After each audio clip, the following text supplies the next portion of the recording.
W Strat, if y'all weren't I was chosen so big to of a read the following company. prompt. White Americans have way more advantages than Black Americans. Okay, okay. Black conservatives and white liberals. Cool, cool. I already know it's about to be some shit. Hold on, this shit is quiet as hell.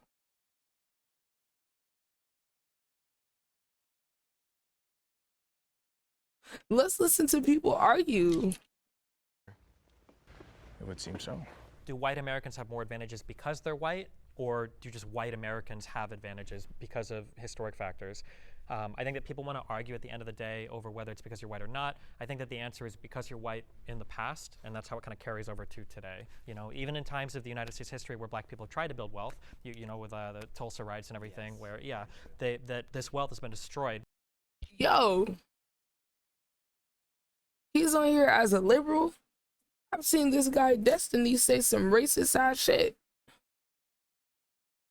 And something that's upsetting to me is when conservatives talk about how we can't blame the past. Why is he talking so fast? What's happening in the present. That is true to some extent. This nigga's talking on 2x speed. I can't understand shit. Did I? Something that's upsetting to me is when conservatives talk about how. Guys, I don't have it on 2x speed. How we can't blame the past for what's happening in the present. That is true to. I literally can't hear this. Oh my God.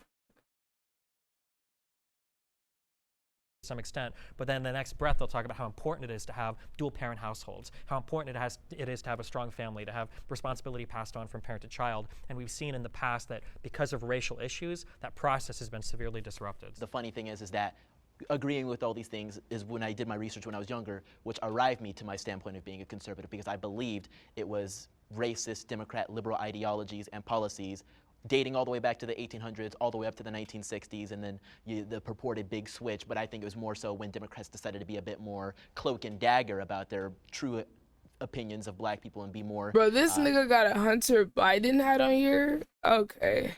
See, the liberals' angle of this just makes me want to toot out. I don't got no real leftists on here. Secretive and more, oh, we want to help you by, you know, doing these things and seeing them as inferior. Doing what things? Affirmative action, welfare, all sorts of things that eventually ruin our culture and place us where we are now. So but I want to get back to the history of it, because we're talking about... Well, I just want to make sure we're clear. Giving them money hurt them, right? Is that what you're saying? Well, yes, giving them, because if your father's out of the home, that's when we give you the money. If you're living in this housing, so then give them the money while the dad's in rent-free, well, then give them the money while the dad's in the home. If you're working this amount of hours and getting less than this amount of dollars, you're getting money from the government.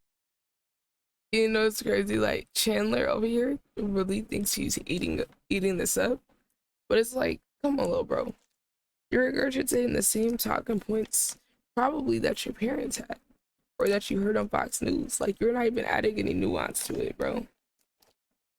The baby, yes, it is incentivizing. You're throwing the baby out with the bathwater. I don't even know what that means in this scenario, because yes, you're okay, you want to talk about throwing babies out with the bathwater? Margaret Sanger wanted to exterminate the black race. Yo, this nigga came on here wanting to argue. Thought they were weeds. So yeah, we can literally talk about throwing the baby out with the bathwater. That's what Margaret Sanger, that's what Democrat policies wanted to do to my people. So that's why I feel so strongly about it, because it is these policies that date back centuries that were built off of the death and poverty of my people. Welcome on in. How you doing today? So, appreciate you stopping by. Okay. So a lot of babies on, sadly. I don't know what that means. Oh, he's so dead. When I say throw the baby out with the bathwater, you want to completely get rid of welfare, okay? Or at least the I don't want to put that on you. You haven't said that, but the conservative apparatus does, clearly. So giving money to a group of people does not hurt them. I mean, sure, if you're talking about a lottery, just take money. But yes. there are strings attached to that money. Take all the money. Give them millions. Make them all millionaires. I don't care. Giving money to black people does not hurt them. And that has not happened, though. That has not happened. What do you mean? That has not happened. It hasn't been a reparations. It hasn't been this or that. It has been a welfare program, Great Societies Act, that was built off of the idea of, hey, we get these families split up, we get these people living here. So then let them keep the family together and keep all the money. I mean, I guess so, but I guarantee you there is no way that Why would you not advocate for that? So in your, I guess, he got loud. research of like history of this country and everything, do you respect white boy find like the Reconstruction era and like I don't the like that failures Biden of, like, hat you got on though, bro. what it wanted to be and then what it ended up being? and then which led into, had downstream effects to enter into the Jim Crow era. And, you have policies like redlining that influence, how schools are funded. The downstream effects of slavery, do you think? Damn, he just kind of gave y'all a whole history lesson in like 10 seconds. I'm not gonna lie, chat. I'm out of water, so I'm about to go get some of that BRB. Put Y'all black hold it down people as generally in a worse off position than white Americans. I think generation by generation, the effects of slavery have been diluted, but generation by generation, the effects of racism, welfare-based policies, and things of that nature became even more great. So in the 1880s or so, when we had our first black members of Congress, which were indeed Republicans, I think that was a great start for things. But obviously, we had terrible things that happened, like the Tulsa massacre, among black people being chased out of their homes by the KKK. Sure. All funded by the Democrat Party, all supported by the Democrat Party. Well, I need to stop you there.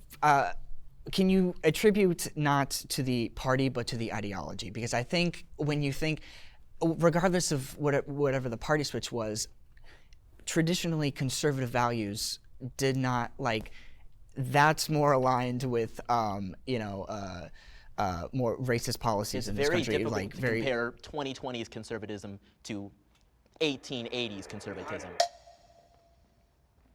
Oh, I was loving the 1v4. So personally, I feel like there's really only one thing that white people have a true advantage over black people with, and it's that white people are less likely to be forced into a box. It happens with black people onto other black people, but it especially happens with white liberals onto black conservatives, where we are told that we are supposed to think a certain way, be a certain way, and if we're not, then we're called all these names like etc. And the worst of all is bootlicker, because I hate when a white liberal tells me as a black man that I'm a bootlicker, because then I ask, whose boot am I licking? Because you're telling me as a white person that me as a black person that I'm licking your boot because I don't think in this box that you want me to frame my mentality in. That to me is real racism, and that's what we need to stop allowing to happen to us, because black people are so quick now to not branch out and to have new ways of thinking, or to go into careers like agriculture and these other career paths that black people don't typically get into. It's not because of racism stopping them from getting in there. It's because we're told for so long that you have to follow this path and you have to think a certain way. I think America is a great place for a black person. I think I'm an American. Anything that's available to you is available to me and mine. I've personally never experienced white people having way more privileges than me. Like, I'm sure you could find certain institutions where black people are treated differently, but in general, I don't think that I've missed out on anything because of being black. And if anything, it's given me more of a voice because people will want to hear what I say now because I'm black. So if anything, I have more of a platform now just on the basis of being a black conservative and saying what's not popular than I would if I was just a white person who was also conservative. I agree with the Supreme Court's decision to end affirmative action. Okay, what they talking about? I'm not going to start. Someone else can start. Sorry. I think affirmative action has served its purpose. I think that it was necessary for a particular time. And I think that every black person knows how to get into college. You could pull out the names, the Oprah, President Obama. You can pull out the head of Time Warner was black man, the Forbes was black man. We know what to do now. We don't need affirmative action anymore. Chat, if you haven't heard me talk about anything political, social, economic, you better get ready to hear me pull out all of that, plus some history during these talking points.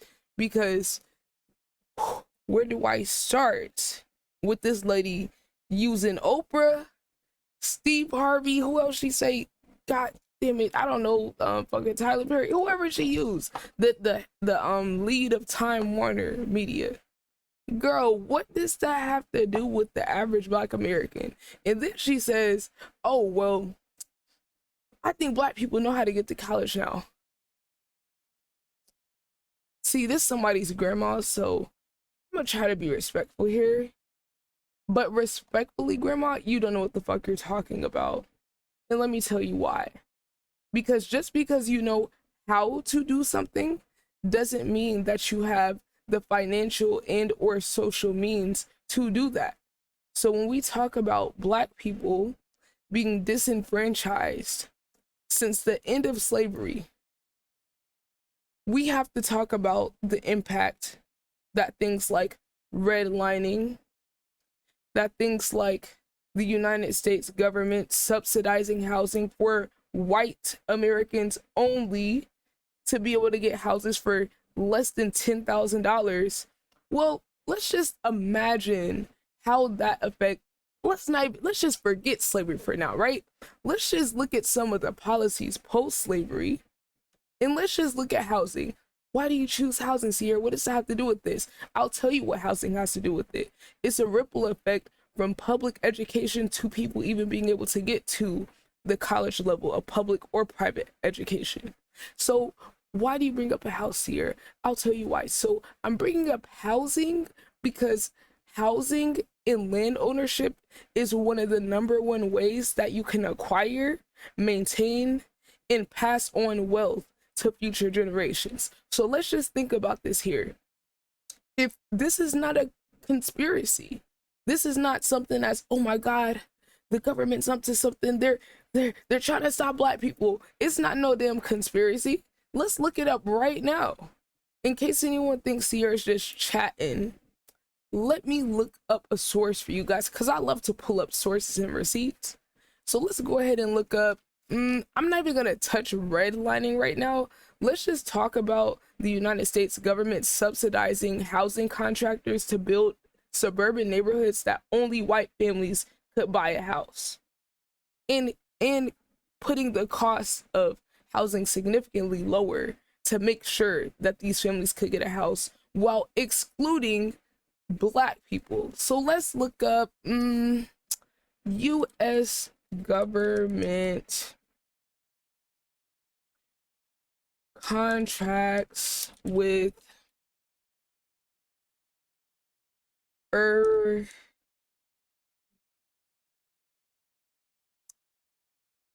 the developers. Racist. Let's just look up racist. It's gonna pop up. Well, let's see what we can find, you guys.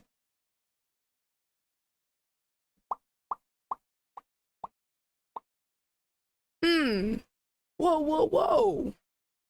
Did I just stumble upon the article that's gonna give us the keys to how this connects to modern day accessibility to education? Why, yes, I did.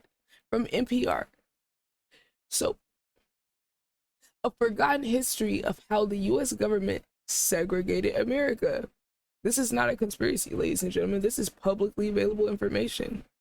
Get this information dropped on your top right quick. No, I'm not donating to y'all.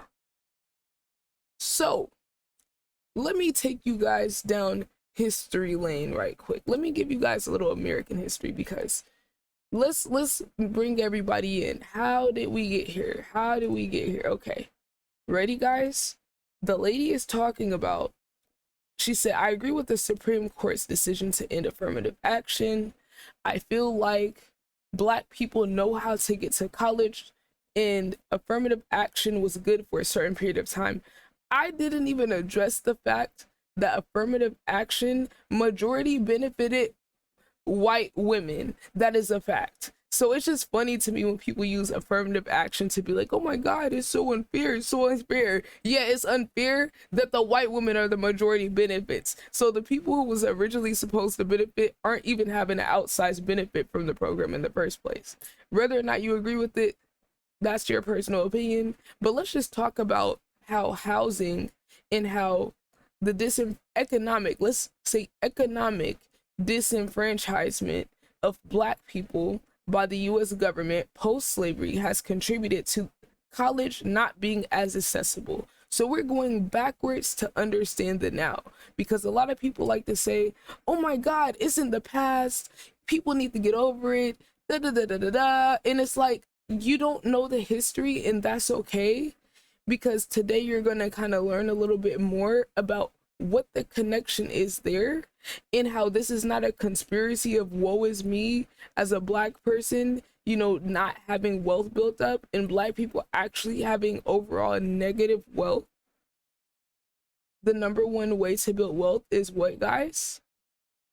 Land and property, home ownership. Let's remember that that's at the forefront of how we got here, okay? So back to the article. A forgotten history of how the US government segregated America. So it reads, in 1933, faced with the housing shortage, the federal government began a program explicitly designed to increase and segregate America's housing stock. Interesting. Okay. So let's continue. It says, Arthur Richard Rothenstein says the housing programs began under the New Deal were tantamount to a quote state-sponsored system of segregation. Very interesting description. Let's see why they say that. So it continues. The government's efforts were quote primarily designed to provide housing to white, middle class, lower middle class families, unquote. He says African Americans, other people of color were left out of the new suburban communities and pushed instead into urban housing projects. Hey, you ever hear of the projects? Ever hear of the hood? That's what they're talking about. Hey, did you know that the projects that black and brown people got moved into were the projects that white families were staying in until the government decided to subsidize their housing in a suburban area away from those black and brown people? And after they moved them out and moved them into full houses that they could then start to own and afford at a reasonable price, of course, it just so happens that the upkeep of the projects, the urban projects, just so happened to suddenly disappear when black and brown people started to live in them. Let's just say it's a coincidence, right? Somebody out there wants me to believe that it's just a coincidence, so I'm gonna let y'all have it. Let's stick to what we have on paper and we know for a fact. Okay, so let's continue, guys. So Rothenstein's new book, The Color of Law, examines the local, state, and federal housing policies that mandated segregation. Mind you guys, for context, we're talking about 1933. We're not talking about 1800s, 1700s, 1600s.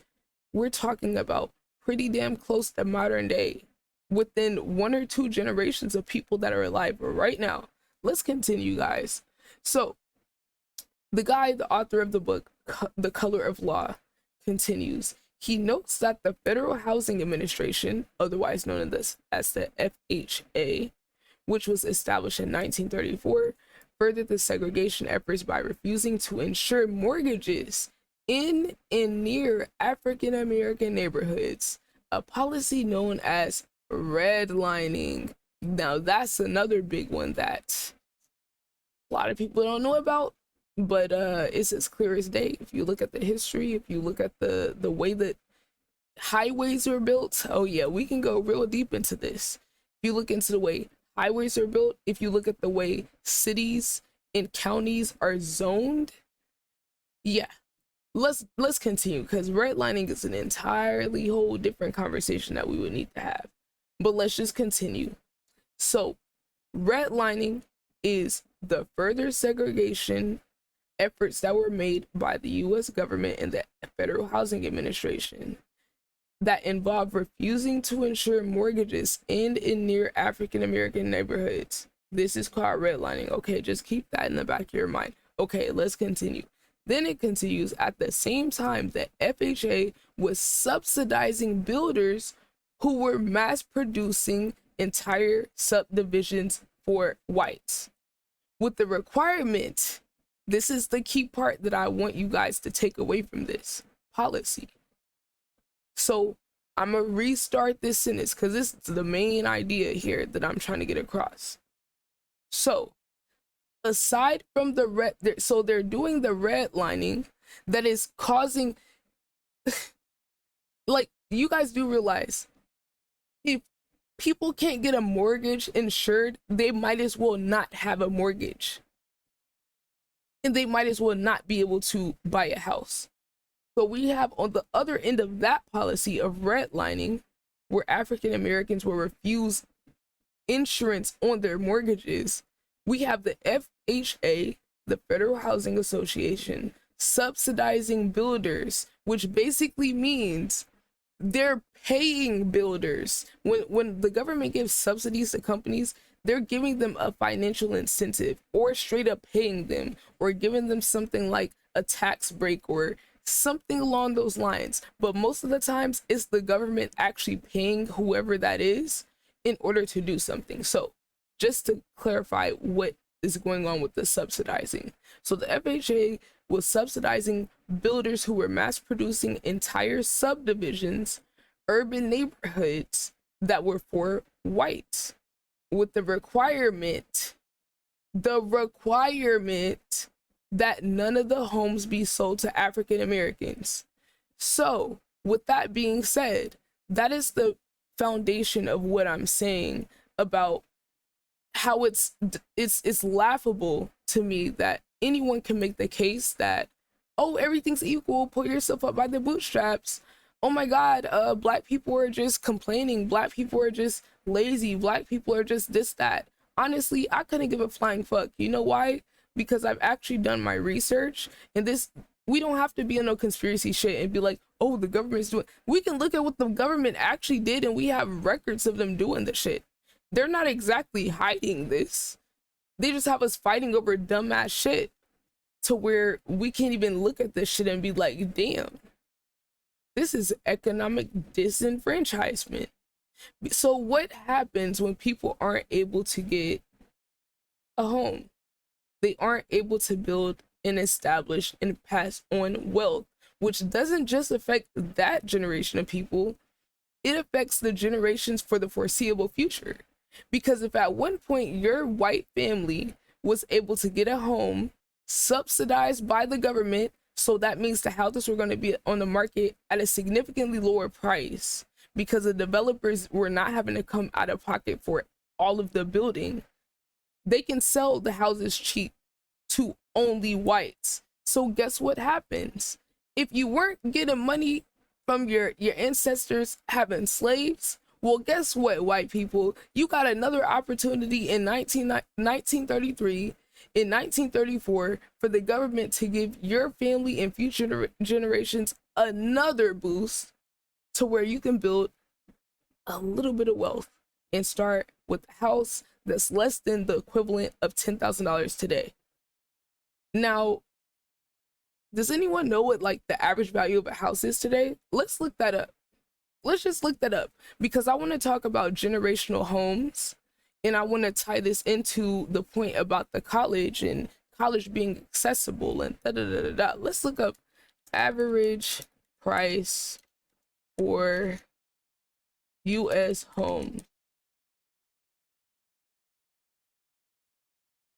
So the median price for a home in the United States is currently $420,000.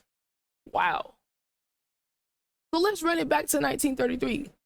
So if white people were the only ones who could buy these houses that were subsidized by the Federal Housing Association, guess what gets to happen? They can buy a house, earn equity in that house, because of course the value of property is going to go up. Like, there's limited supply of property and housing, so naturally the value of that's going to go up. And guess what they can do? They can take out equity against their house and start a business and not have to use only their income. Guess what else they can do? As the values of their houses in their neighborhoods go up, oh, guess what that just so happens to affect? Oh, did you guys know that education is funded by the housing and property taxes of that zip code? Well, if you didn't know before, now you know. We're tying this all together, you guys. So let's just think about connecting just those two things together. I'm not even going to talk about the passing houses down generations and housing not being a cost, because their family already had a home back in the day, and it got passed down to the grandkid and the next grandkid and the next grandkid, and then that grandkid sold it, or that kid took out equity on it and got paid for health costs, or paid for college, or paid for a business idea, and were able to then replicate that money. Yeah, it's not a surprise that giving someone a head start with housing and making it exclusive for a certain group, it shouldn't be shocking that they're able to create more opportunities when certain people were kept out of being able to get something as basic as housing. So when people talk about, oh, black people, you know, you just gotta tough it out, you gotta figure it out. Yeah, sure, we have to now. But when you were literally excluded from being able to purchase a fucking house, and the government was literally in cahoots. No, not in cahoots. My bad. Let me reread that. The FHA was subsidizing builders who were mass producing entire subdivisions for whites, with the requirement that none of the homes be sold to African Americans. So I don't even want to misrepresent that and say the government was in cahoots. That's not cahoots. That's them literally saying, yeah, we're only gonna give you this money to help subsidize the cost for you building neighborhoods if you exclude African Americans. So that was the Federal Housing Association requirement, which if you think the FHA just decided that on their own without any upper level government opinions and consideration, yeah, I don't know what to tell you, you know? So I just want to make that point. So when we talk about the zip codes and the education funding in certain areas being the result of the property taxes, what does that mean here? Okay, so let's just say we have a lower income area, right? It doesn't even have to be racialized, a lower income area, period, because it ends up, and this is the thing that's so tricky, making it a black issue, you know, gets some people to tune out. But the thing is, it ends up having a ripple effect on everyone who's not just rich in the end. But let's just keep it to this. Let's say you got a zip code with the average house value of like $100,000. And then you got a zip code on the north side of town with the average cost of the home, $400,000, $500,000. Remember what I said, education, public education is funded by property taxes. So if you have this neighborhood over here that's getting where the average is 100,000 for the houses, and you got this neighborhood over here where the average value of the houses is $400,000, which area is going to have more money to fund public education, thus more opportunities, thus more resources, right? Thus more success? Well, reasonably, you could assume it's going to be the neighborhood with the property value of average 400,000.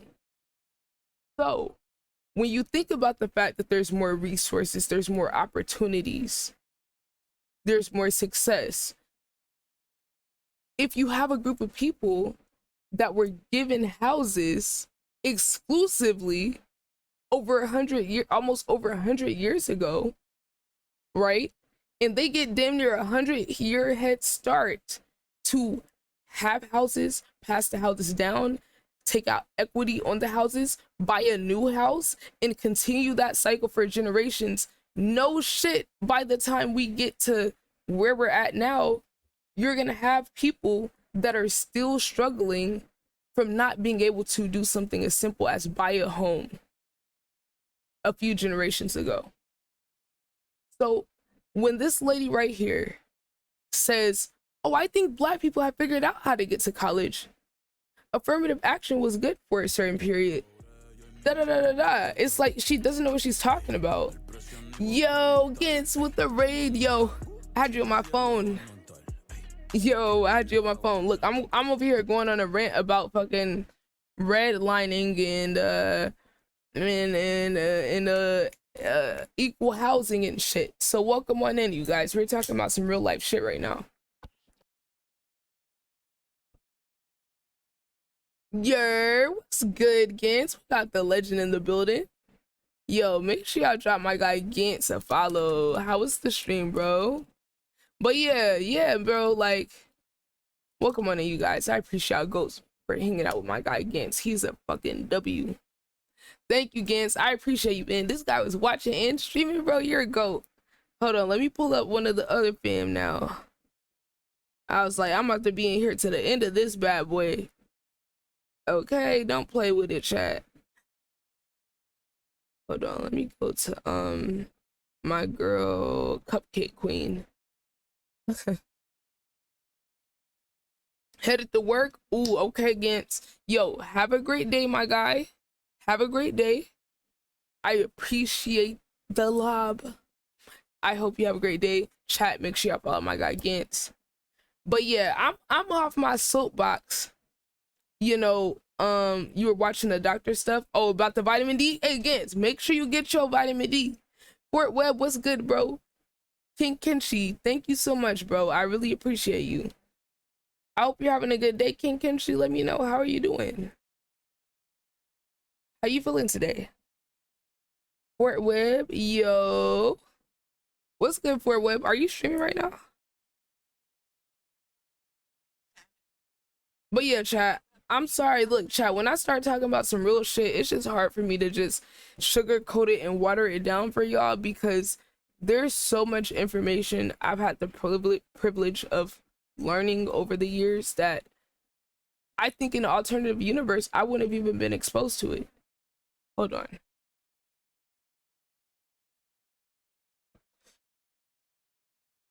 It is hot.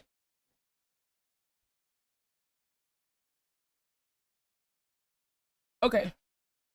But anywho, like I was saying when I was on my soapbox, I said all that to say, yo, what the, yo, Gitz, what the, Raid Part 2? I was like, wait, am I glitching? Oh, girls rated, so you did it again? Yo, bro, that is so fucking legendary. That's the first time that's ever happened, bro.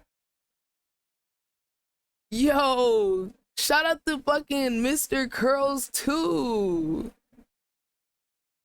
Yo, Mr. Curls is a legend too. That's the fam too.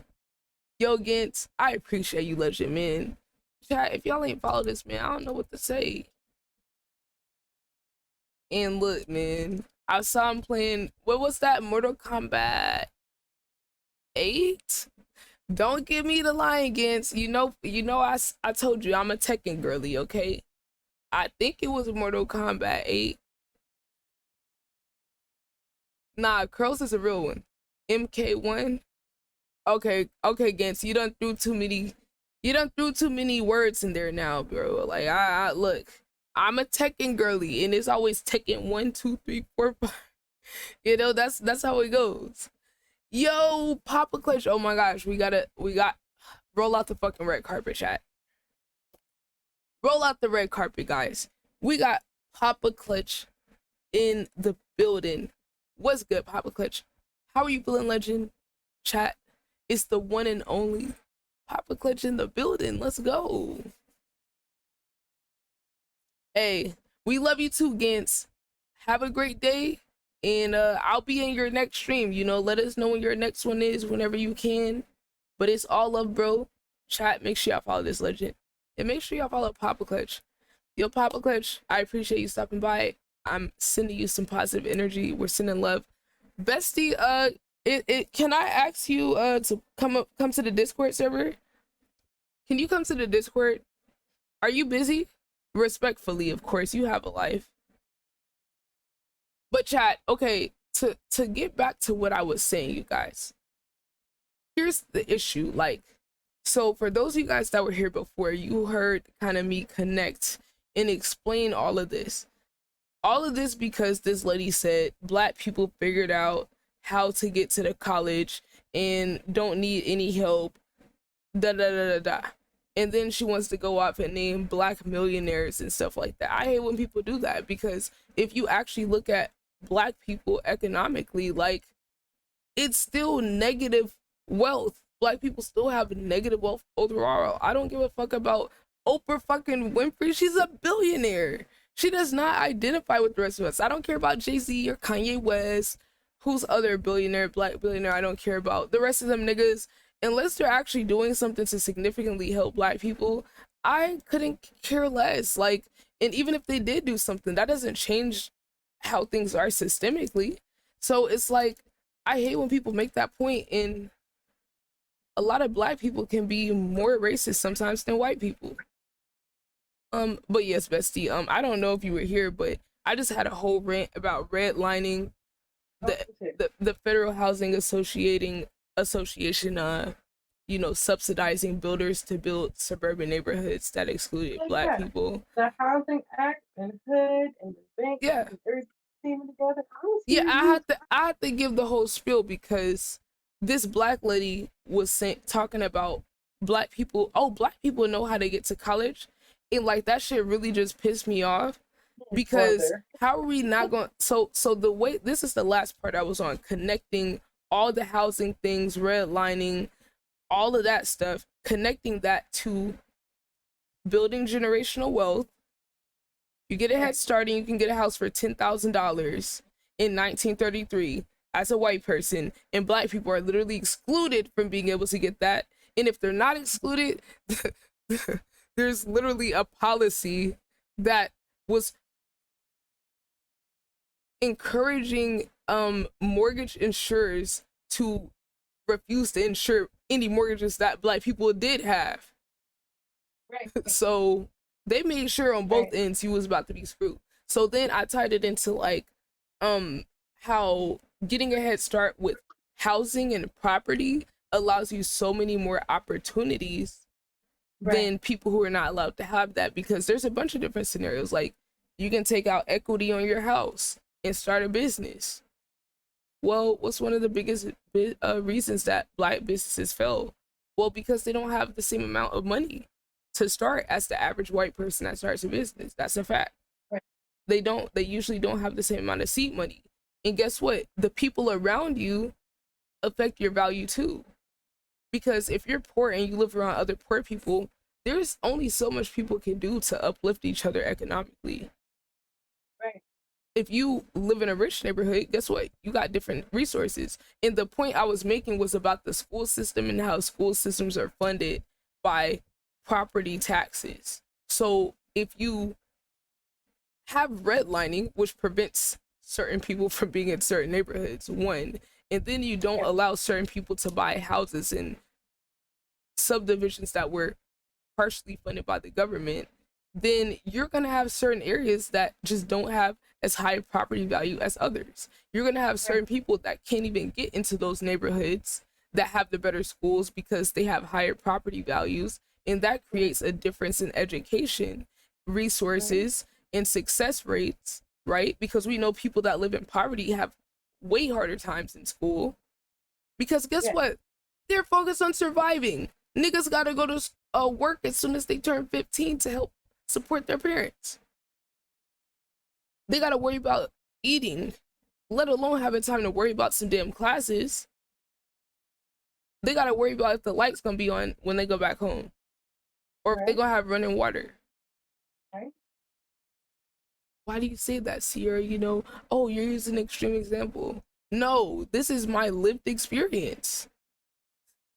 This is my lived experience. So like, like coming home. Oh, like, do we have hot water on at home?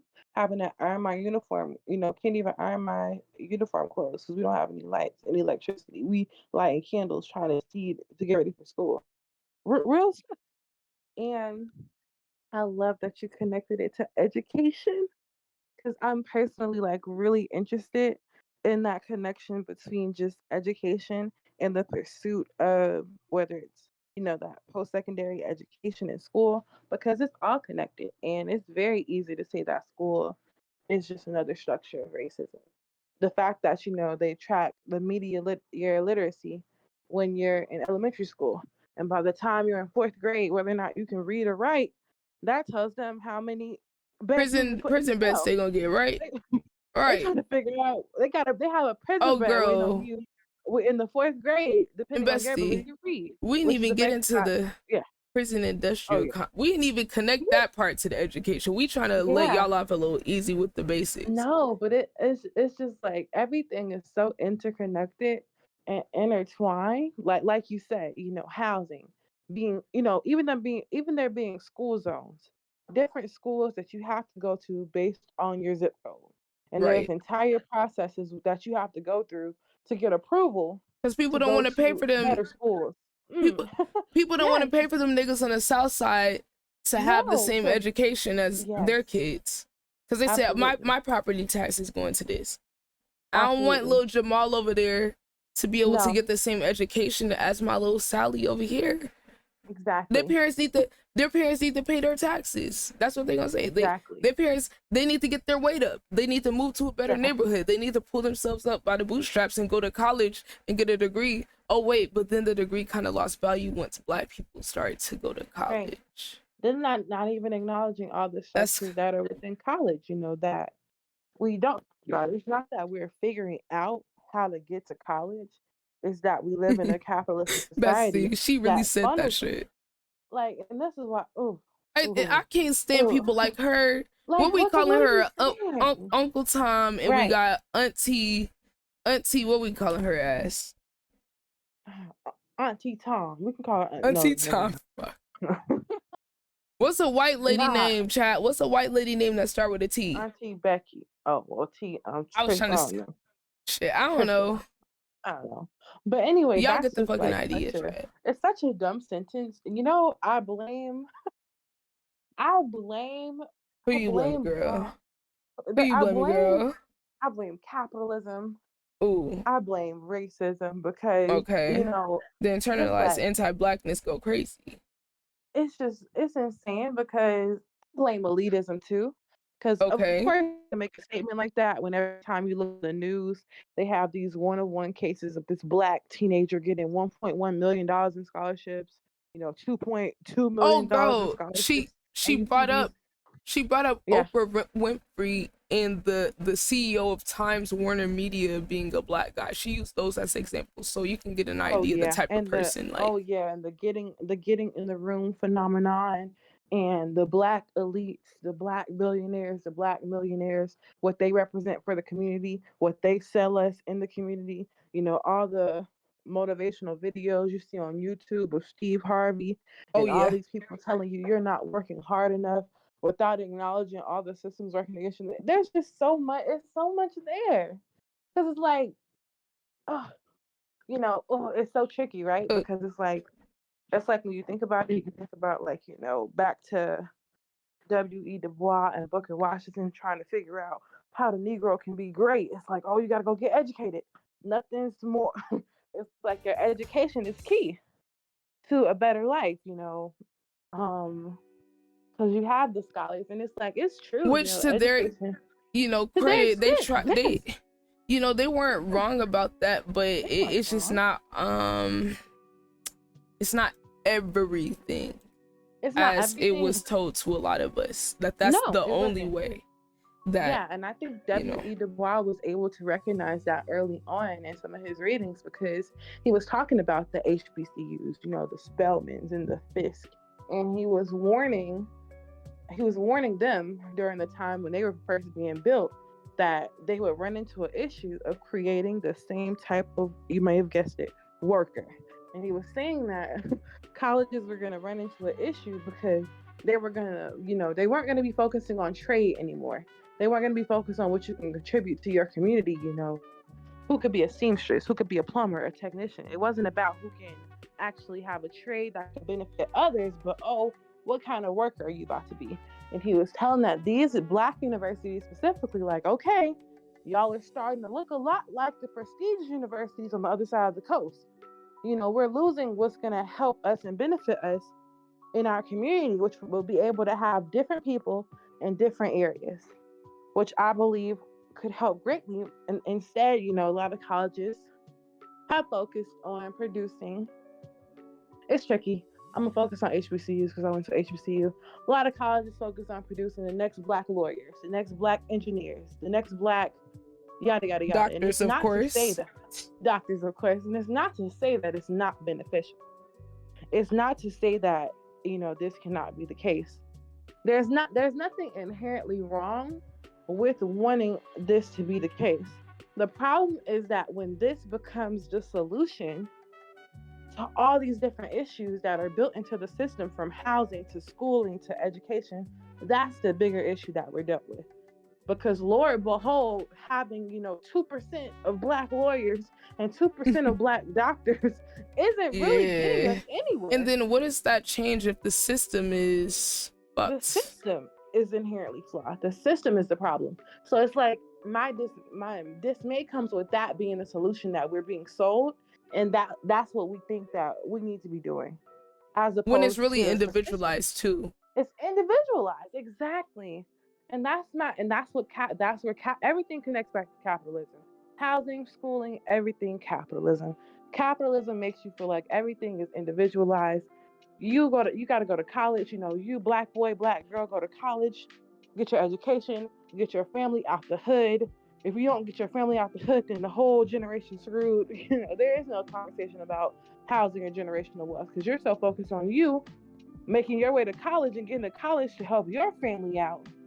When I think I don't even know the statistics on this, but I know that it's definitely a lot harder to move that social mobility scale. It's really hard to jump from, let's say, low income black household to the next generation. Mother. Let me say it like this: mother and father both low income. Don't really have much, to your son about to be a billionaire. Oh, It's can I give you a statistic yeah. to Go help ahead. with Go that? ahead. Give it to me. So Yeah. this was kind of crazy. I found this out watching the FD Signifier video. Yeah. So did you know that there is a 70% chance that a black child that grows up in middle class is going to fall out of middle class? So the likelihood of a black child that grew up in a middle class household is going to fall out of middle class by the time they're an adult is 70%. 70%. Oh no, I'm sorry, I said it wrong. It's not a chance, my bad. This is statistically speaking, 70% of black people that grow up in middle class are going to fall out of middle class by the time they're an adult. My bad, I phrased it wrong. Okay. Big difference for chance versus this is what happens. It's more of a this is what happens at a 70% rate rather than it's a chance. So big difference. Yeah, that helps. I think that helps paint the picture, because it's easy for the society to tell us this idea of going from middle class, which middle class is extremely large, and middle class is not. I think one of my teachers told me, like, the average middle class is, it goes up into like the 100,000. It's not just lower middle. That's why it's broken up into regions. So like middle class itself is hard to be in. So that statistic makes a lot more sense too. Right. And the middle class is shrinking overall for everybody too, and that's no accident. So yeah, said all that to say about education, about housing and all that, to tie it into modern day college and the BS she's on about, oh, black people know how to get college. Like I said, it's not about knowing how to get there as much as it is about being set up to be able to get there, to afford to get there, to have the resources to support you to get there. If you're on a nice side of town with high property value, you might have SAT courses, ACT courses from middle school. You might be practicing the PSAT from middle school, which means you're going to be a lot more test ready to take those college entrance exams than a person who lives in the community and system where they can afford that in their budget because they're in a poor area. That's just one example. That's not even including the mental differences between people that live in different socioeconomic, circumstances. Someone who has a healthy environment and housing and stability is going to be able to focus a lot more on school at the elementary, middle, high school level and college level. Because I can tell you right now, when my broke ass went to college, I was focused on money the whole time. You know why? Because I needed money to exist at college. I had shit to pay for. I had expenses. And considering that my family didn't have much to contribute. That cost fell on me, and I wasn't able to focus on what I needed to focus on, which was just being a student. I was focused on surviving and making sure I could pay for the things that I needed, let alone the fact that I didn't have insurance and I had to pay for things out of pocket even more than someone who was covered. You know, it's a ripple effect. I wasn't able to perform my best because my head wasn't in the right place. Like, half of being in school and learning and all that is mental. If you're not in the right mental state, you're probably not gonna do that well. You might be able to tough it out. You might be able to push through, but we shouldn't use those people as a bar for what everyone else should do. We should look at the fact that if you look at psychological research, people that have socioeconomic disadvantages have a plethora of other like things that they have to deal with mentally and physically, solely due to the fact that they grew up in poverty. If you look at the performance of people who live in poverty, the numbers are not good, and it's not just because people are lazy. So I would implore you guys to really look into some of that stuff, because it's hard for a kid to come to school and focus when they didn't eat dinner last night, or there was so much chaos going on in their house that they couldn't go to sleep. It's hard for them to stay awake and keep their head up above the desk. But then they go to school, get disciplined for their behavior, which is an effect of their environment and economic situation, and they're not actually treated the way they should be. But then they get pumped into the prison system and disciplined and criminalized when they're really victims of their environment. And then those turn into adults who end up spending their adulthood in prison, come back out into society not really knowing how to operate, and have a way higher chance of repeating an offense or committing more crimes because they don't have any skills. So it's crazy how all of this stuff is connected.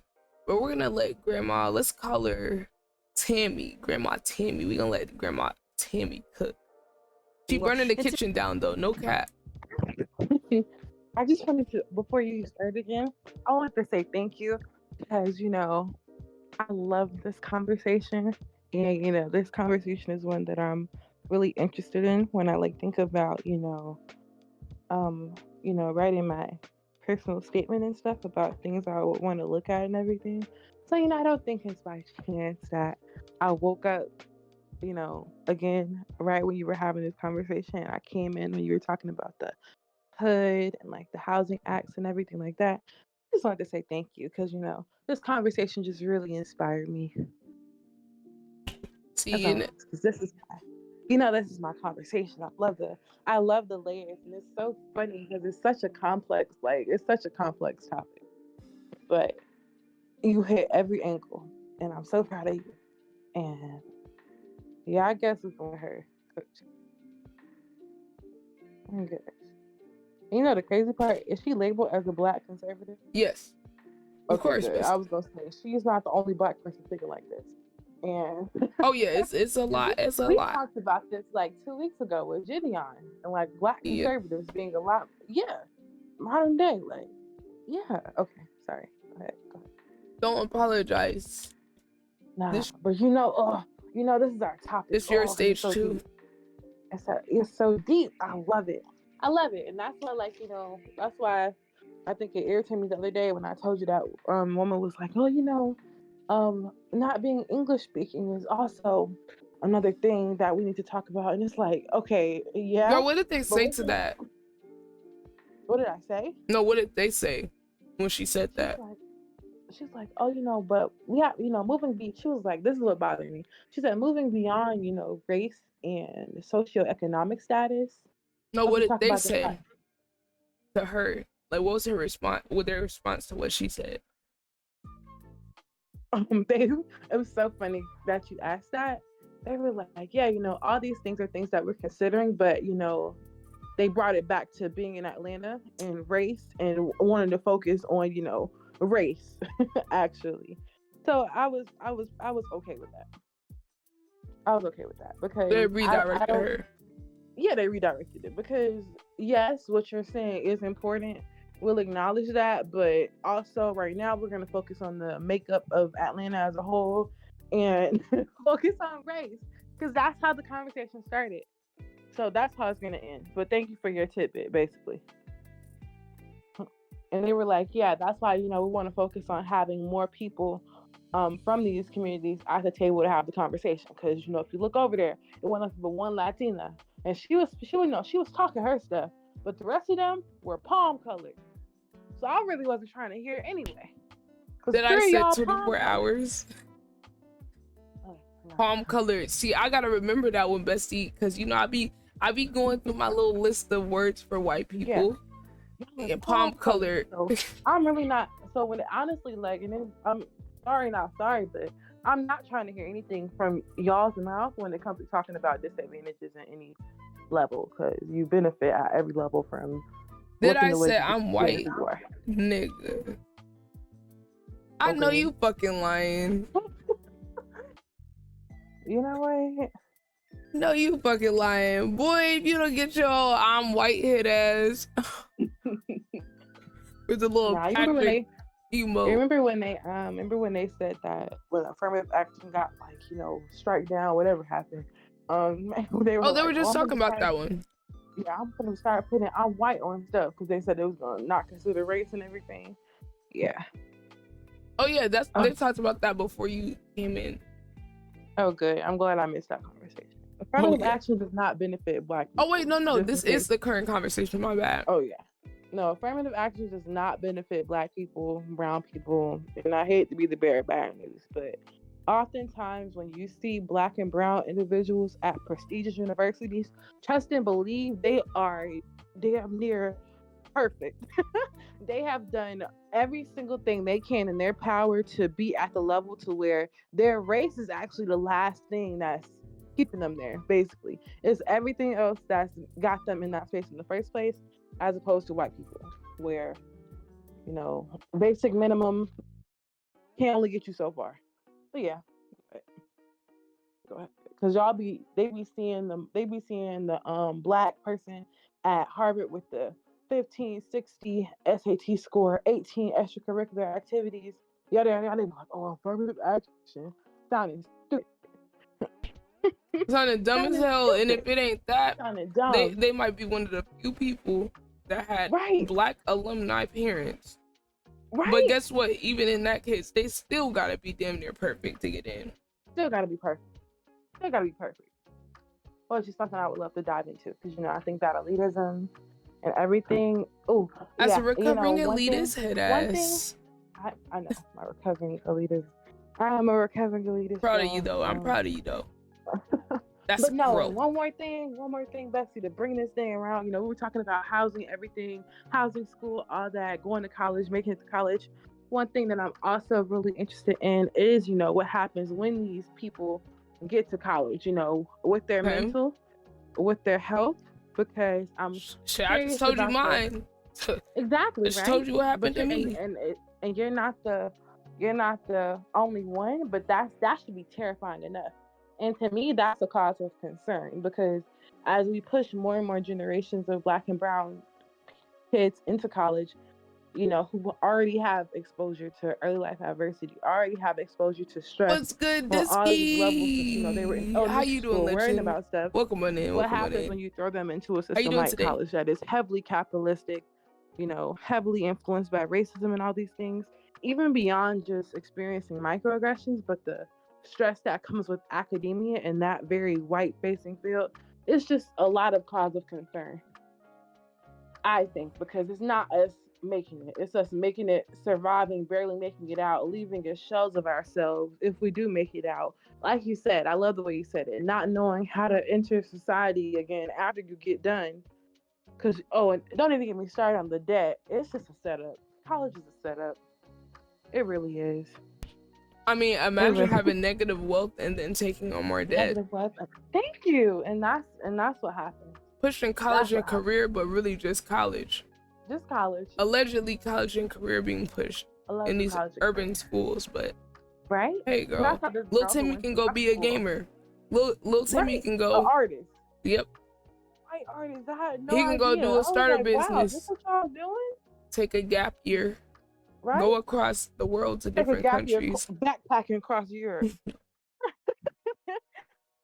Hey, it is what it is. Like, It is what it that's is. just the And differences. Like, obviously not every single white person's gonna be like that. Like, but this is a Yep. conversation for another day about how all of us are being exploited in the system. I mean, I was talking about the auto workers union earlier, Love and it. me and Doc were talking about it. Oh yeah, I'm gonna post. I got so many clips to post, but I'm gonna post Okay. a clip of the conversation between me and Doc, because it wasn't really a debate. Because I Yeah. think I told you we were gonna talk about the flag, kneeling for the flag, and all that. I may or may not have told you, but that was Well, one of why the was topics that he wanted to bring up. So I knew oh I knew we weren't really gonna see eye to eye on that at first. But he's a veteran, so I was gonna ask you that. yeah, he's a veteran. So like I knew he was gonna have a nuanced perspective. And we pretty much ended up somehow coming to damn near the same conclusion.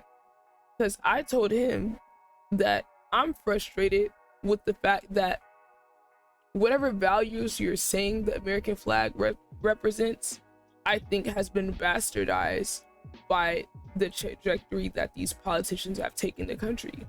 So when I was like, I basically asked a question. I said, is it possible that there could be multiple interpretations about what the American flag means depending on who you are and how it's been represented in your life?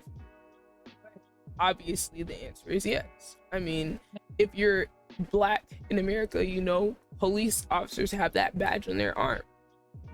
Your ancestors got killed under that flag, disenfranchised under that flag. Right. If we take it across the world internationally, if you live somewhere in one of those Middle Eastern countries that our military's in, guess what they see? They see the American flag on the side of the fucking jet that's flying over their skies. Or they see the American flag on the military gear of the American soldiers that are patrolling their streets, or killing kids, or coming in there and blowing shit up, or I mean, God, I'm not even able to name all the interactions because I can only go out for what I've learned from people who lived over there. Right. But like, there was this like poem or something I saw from someone over there that was like talking about how some people are happy when they see blue skies, but when they see blue skies, it makes them think, oh, these are the times where the American government likes to drop or use their drones, because they can't use the drones when it's cloudy. They have to wait till the skies are clear so they can navigate properly in order to drop bombs. And I'm just like, dude, that's a perspective that I can't even fathom, even with the way that black people have been disenfranchised and damn near like knocked off the map in this country. I still can't say that I could imagine China having military patrolling down our street, having jets flying over our skies and dropping bombs from drones and shit. I just couldn't imagine that. So can I then invalidate that person's experience over there and say, no, but the American flag represents good things and morals and values? They're gonna be like, shit, what morals and values? The ones that got my mom, dad, sister, brother killed, the one that got us displaced and having nowhere to go, the one that caused economic fallout, crisis, health crisis, and literally culture being destroyed for generations, the one that radicalized people's family members into fighting to protect what they believe, rightfully so, respectfully. Like, Right. so it's like, I felt like I could understand why a veteran would feel a certain type of way. And he said initially he did have a reaction that was like more upset at the players. But then as he thought about it, he said then his issue became more with the NFL commissioner or leadership, because he said he feels like it could have been a learning opportunity. And I said, okay, I get what you're saying. And I think it's valid for you to feel offended, especially if you've been in combat. When you've dedicated a part of your life to this, that is a very, very real thing. And I don't even feel like the government has honored veterans, let alone someone kneeling for a flag. And he said, yeah, I agree. And I'm just like, look, I get it's something that's going to be looked at as offensive by most people who serve. But at the end of the day, what I think is more offensive is the fact that that American flag has been used to justify atrocities, not just domestically, but internationally. And then under the guise of protecting freedoms and liberties. Because what country has infringed on our freedoms and liberties since 9/11? When do we have to deal with some random ass military coming in here, setting up bases and driving down our streets and looting and ravaging through our cities and blowing shit up? We ain't have to deal with that shit ever. Ever. He's like, well, he was like, well, hold on, let me just throw this part in there. So I'm gonna let you. So he was like, well, you know, the American flag was, you know, planted or came out on top of the Civil War. So I'm gonna just leave it at that, and then I'm gonna tell you what I said after. Go ahead. Oh no, I was gonna say you made the point about having, you know, people patrolling on the streets and patrolling on the streets and bombing, you know, communities and stuff. And the first thing I thought about was Cop City. So like, we didn't even have that external threat, you know. It's internal these days. Internal against the radicalization. And that's the crazy part. Because these other countries, you know, they fear us and they fear what we'll do. And it's like at the same time, you know, we fear ourselves. We need to fear our own country and what they're trying to do, you know, what they're not doing. Because you know, you can't believe what they say. But even thinking about the Cop City and having the urban warfare centers and things like that, it's like we don't even, while they want us to focus and, you know, on China and all these other countries, our true focus is to be internal. Because the terrorism that happens for us, you know, especially as Black people, is at home. And then, you know, going up places to be a whole different conversation. And it's even beyond the physical. It's with economic and social disenfranchisement. Yes. I love it. You know what? You better use this big brain of yours and you better use your platform. Can I continue the point? Yeah. So when you brought up the point about the Civil War, I was like, I get where you're coming from with that, but here's my thing. You are having the perspective as if after the Civil War, things just got better. But that's not really how it went. There was concerted effort to disenfranchise Black people after the Civil War. Whatever structure was set up to quote unquote help the aftermath of slavery did nothing, because guess what? A whole country got to be established on the back of free labor, and it continued to do that with what we were talking about the other day, sharecropping and things like that, and how those slaves were strong-armed into being in those positions. Or how about the Freedmen's Bank that was established after the Civil War that was supposed to help Black people, but the white investor that was, you know, managing their money just so happened to lose all of it. And then they set up a recovery fund and people didn't get their money. So like, how do people get paid back for that? You know, how do you account for that historically? There's nothing you can do now to go back and fix generations of wealth being stolen away. There's nothing that you can go back and do to compensate for people making money off of literal free labor, guys. Literal free labor. Right. Yo, shout out to Maya the Queen. She sent me a whisper. It was really nice. She said, us females should stick together and support each other instead of hating, fire, and trying to tear each other down. Shout out to that queen right there. Yeah, go ahead, Bessie. You were gonna cook. Oh, I was gonna say, darn it, if the United States government hasn't been trying to replicate that free labor ever since with these extremely low wages and making sure that workers don't get paid what they need to get paid so they can continue to make an insane amount of profit, they've been trying to replicate the system ever since in the most quote unquote humane and ethical way possible. Oh yeah. And don't get me started on fucking inflation. Yeah, they've been using that as a business model. They've been trying their best to get as close to free labor. I learned a new term when I watched that video I told you I was gonna watch about the trucker or the automotive strike. So they had this thing in their union contract called COLA. It's like cost of living adjustments. Okay. So this is basically what I was saying. I didn't know there was an actual term for it. So it's basically where the cost, the amount that they get paid is going to be scaled according to the cost of living adjustments. So that means it's going to scale with inflation, basically.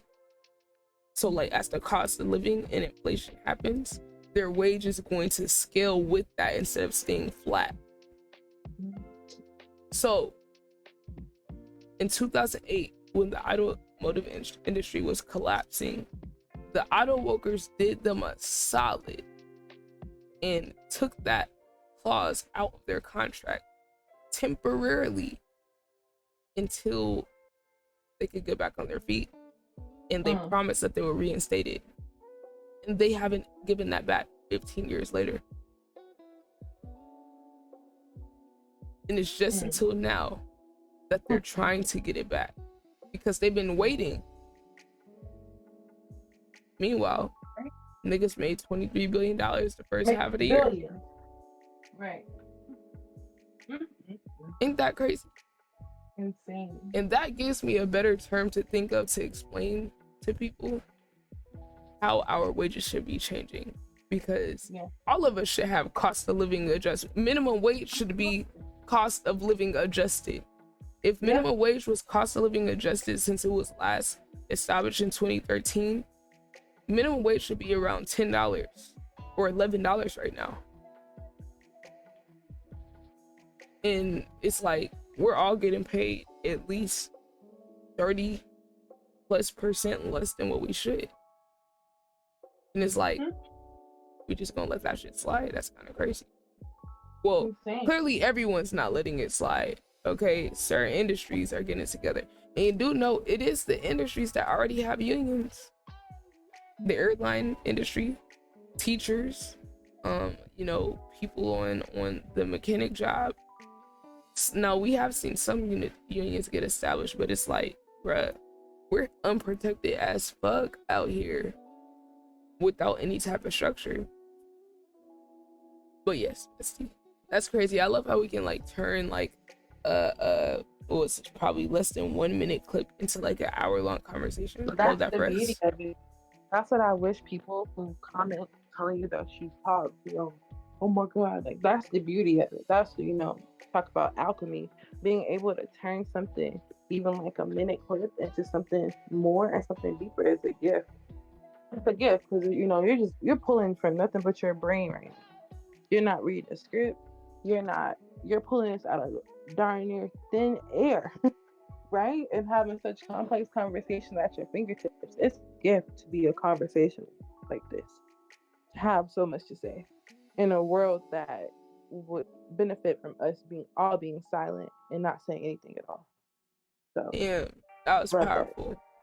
Hey, look, I'm not about to let no rusty, dusty ass nigga tell me what to do. It's probably because you couldn't understand. You know what?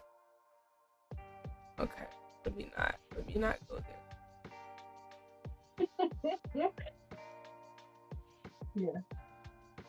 But yeah. Anyway, I said what I said. It's probably because that nigga couldn't understand half of what I was saying because he couldn't match the vocabulary in the first place. And the bars were going over his head. That's why you need someone to make a 58-minute video for you to understand all of it, but your attention span is too short to even sit through the explanation. But all right, my nigga. Cool. I wish a nigga would think that. It's like, I really wonder, like, what do niggas think is gonna happen when they leave these comments? Oh my God, y'all, I gotta scramble to make sure my video's only 5 minutes long. The fuck do I look like, nigga? Are you paying my bills? No, nigga. People watching it on stream are. My patrons are. Shout out to the fucking patrons, man. We are up to 8 patrons. Appreciate y'all goats.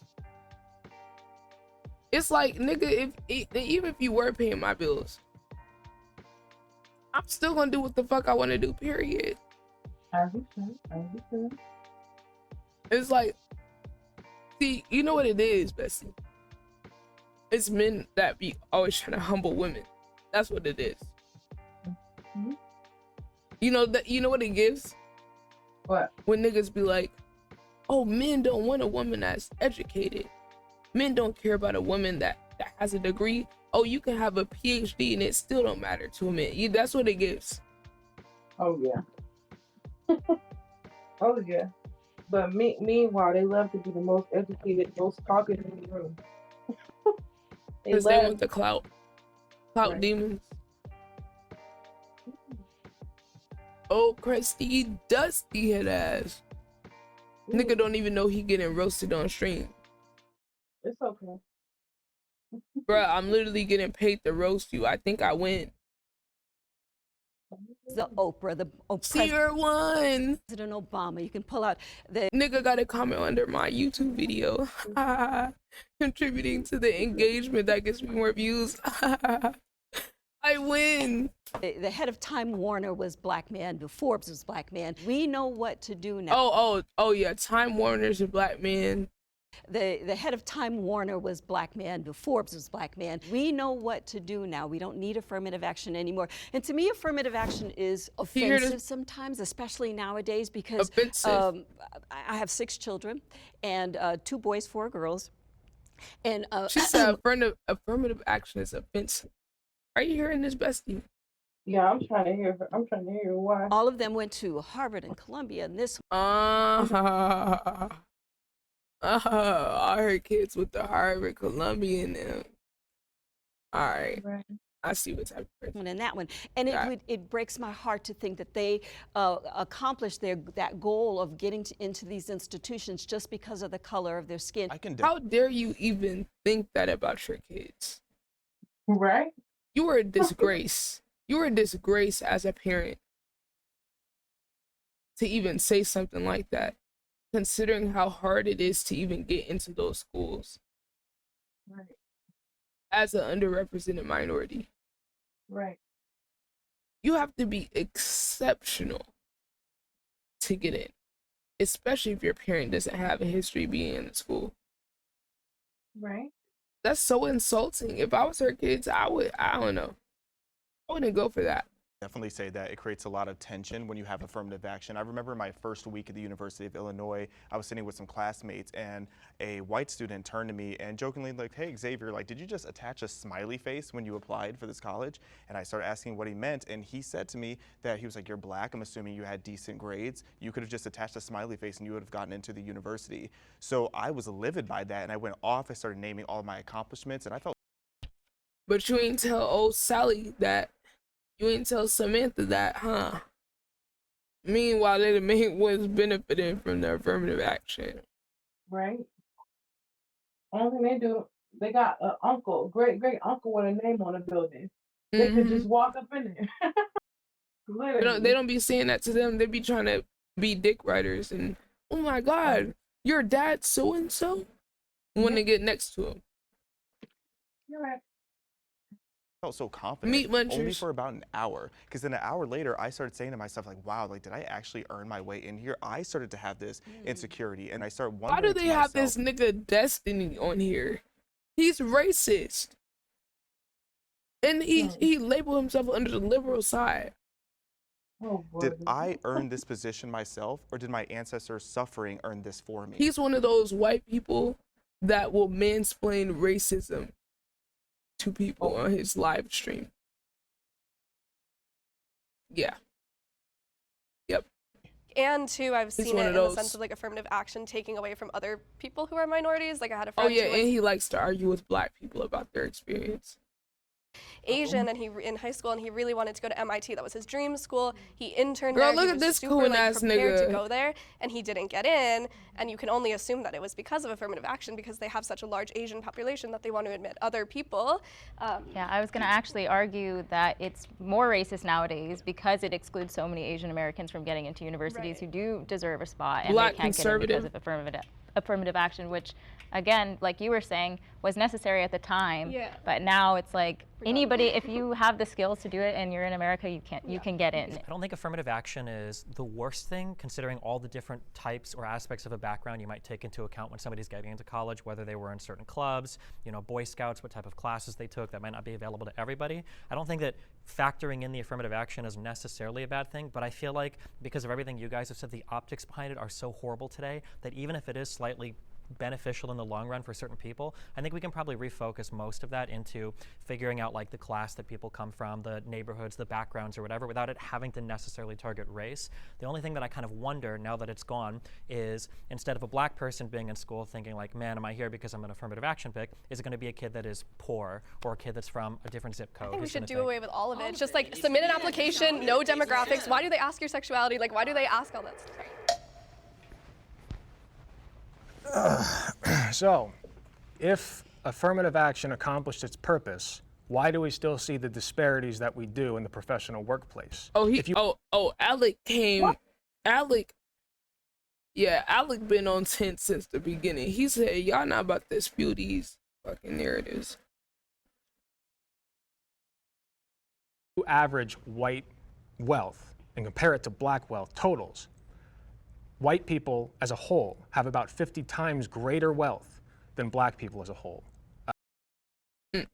Federal Reserve. In the United States, the average black and Hispanic or Latino households earn about half as much as the average white household and own only about 15 to 20% as much net wealth from the Federal Reserve.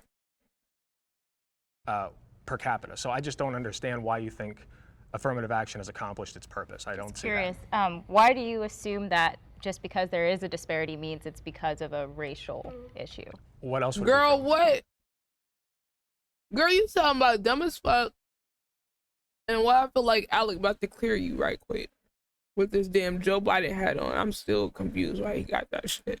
I mean, upbringing, economic abilities, Desire to skills. go, desire to. I mean, So zip it code was does They're so confused. play a lot. If you grow up in a neighborhood that experiences a lot of trauma, you're not as likely to do as well in school, which means you're. Why did they grow up in a neighborhood that experiences a lot of trauma? I mean, lots of people do. Yes, live in but a- why But why? specifically do But more why, black people? girl? Why?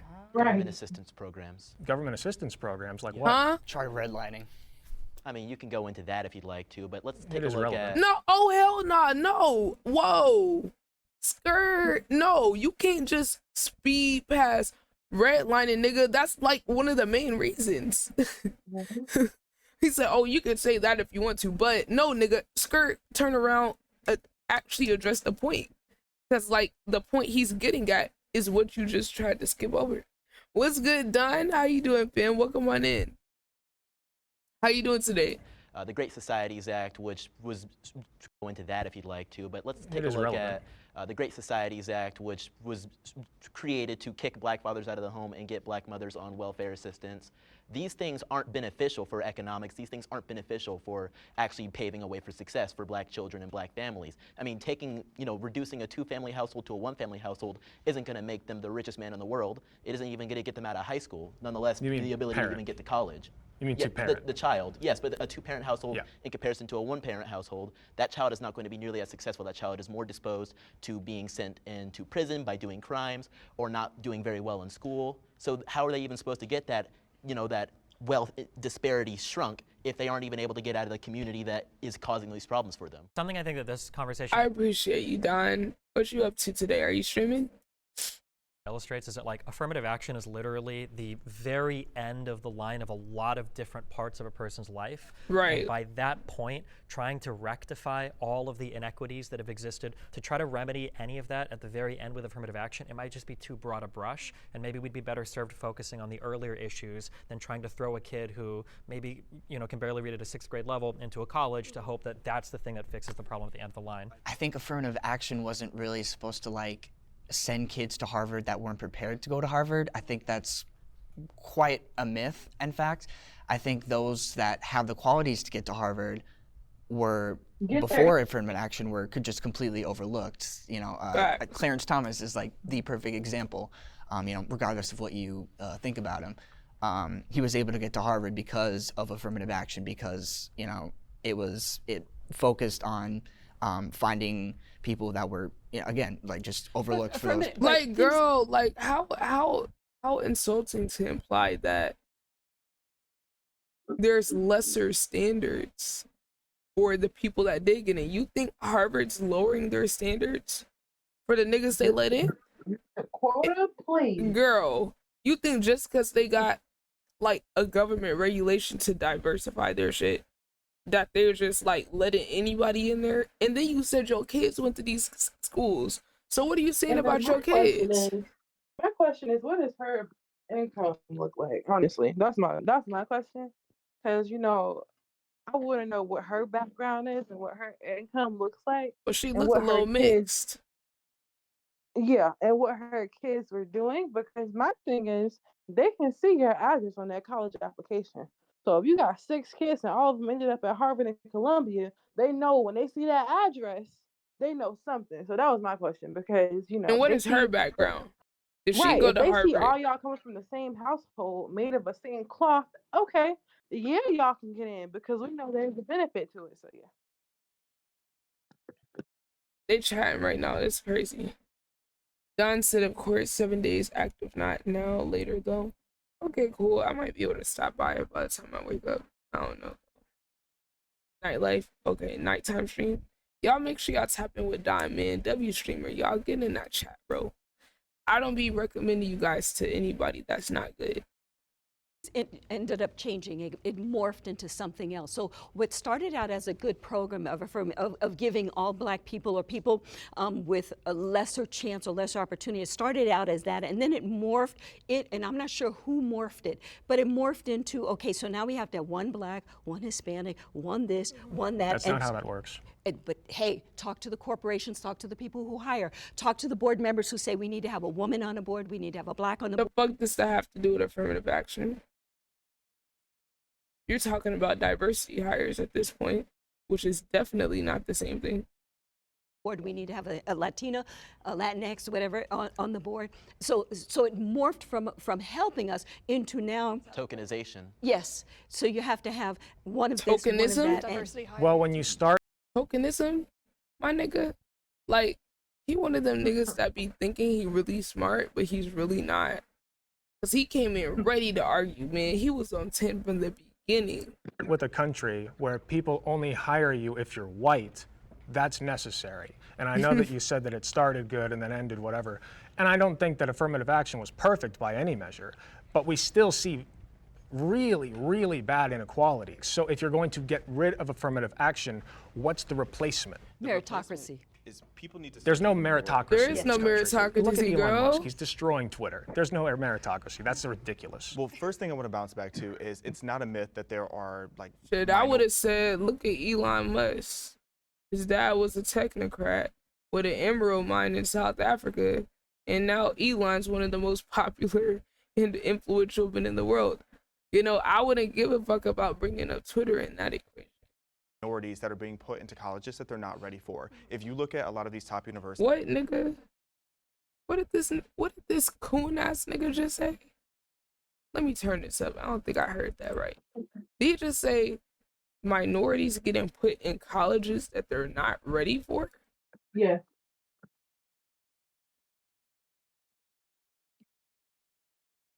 Well, damn. Tell us how you really feel about Black people, my nigga. Telling y'all, some Black people be more racist than white people. No cap. Yo, Mike, what's good? What's good? How you feeling, Mike? How you doing this morning? Like minorities that are being put into colleges that they're not ready for. If you look at a lot of these top universities, including Harvard, Yale, etc., you're going to see a lot of minorities on academic probation because they are being placed in universities that they are not ready for. They are not. What are you Give me a fucking number. Don't What are you give me a fucking number. talking about? Because I want a number. if anything, part of the reason, if that is the case, and we don't even have any numbers, like you said, Bestie, Right. if that is the case, I would venture to say, maybe part of the reason that they're not performing is one, because they're not in a diverse environment, maybe having imposter syndrome, perhaps dealing with a little racism, perhaps dealing with economic disparities between, I don't know, someone that was poor and somehow worked their way to being able to get into this school, but being around people who literally are legacy students that have parents in the business world and the political world and all types of stuff. Those type of things Right. hit home when you're having to figure out how you're gonna pay for tuition every semester, or you are literally like in a damn near make or break situation with, if you do somehow have a scholarship, every single test, every single assignment, the entire fate of your future is hinging on if you're able to succeed and succeed at a high level. So that's a different level of pressure to come into an Ivy League school with if you're not matching the economic and social background of the people you're going to school with. And obviously that can have a huge impact on your ability to focus on what you're doing and your ability to be successful. So, Right. but like you said, this nigga ain't give us no numbers. He just saying shit. No I've number. never heard that. No, I've never heard it either. Where did he get that from? Right. And why are we assuming that there are people at these like I think it's a huge assumption to say that people who are at these top universities are the ones who can't. That's such a huge assumption. Yo, Extreme Cloud. Because Like, it's what like, about all the where's the legacy students that got in because their parents went in when these colleges, Ivy Leagues, accept 33% of their admissions every year are legacy students. So you're telling me what, because their parents went, that they're more qualified and more equipped because daddy paid for a building? Okay. Like that really. And how dare you characterize the students that, like, I making unsubstantiated claims is crazy. And like it's interesting that they didn't pop up any statistic or source towards that quote. Like, I would really like to see the numbers on that. Do you have something else, Bestie? Make Nah, go sure ahead. you guys drop 2 Mike a follow in that Go Live community. It's a great community. Some cool ass people over there. W Mike, W Stream Cloud, yo Stream Cloud. I was definitely just playing some of that copyright free music. W plug. Make sure y'all follow Stream Cloud chat. We were listening to some copyright free, what's it called? Chill hop study playlist. Period. I know that's right. But yeah, chat, StreamCloud makes like these playlists of like copyright free music for people that are like streamers and stuff. Not cut That's out some for that goat just stuff yet. right there.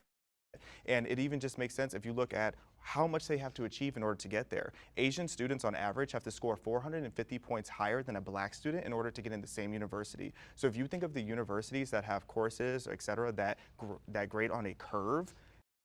Student who self-identifies as Asian will need 140 SAT points higher than whites, 320 SAT points higher than Hispanics, and 450 SAT points higher than African Americans. you can only have so many people with an A, so many people with a B, etc. So that means that the bottom percentile is going to fail. Who is most likely, just based on logic, going to be the ones failing? It's going to be the people who didn't have the credentials to get there in the first place. And then I have to bounce back to I want to get you on that point, because I would posit that the people who are least likely to have good outcomes in an academic setting are those who have to work 2 jobs, are those who have to drive there from home because they can't afford a dorm, are those who have to go into crippling financial debt.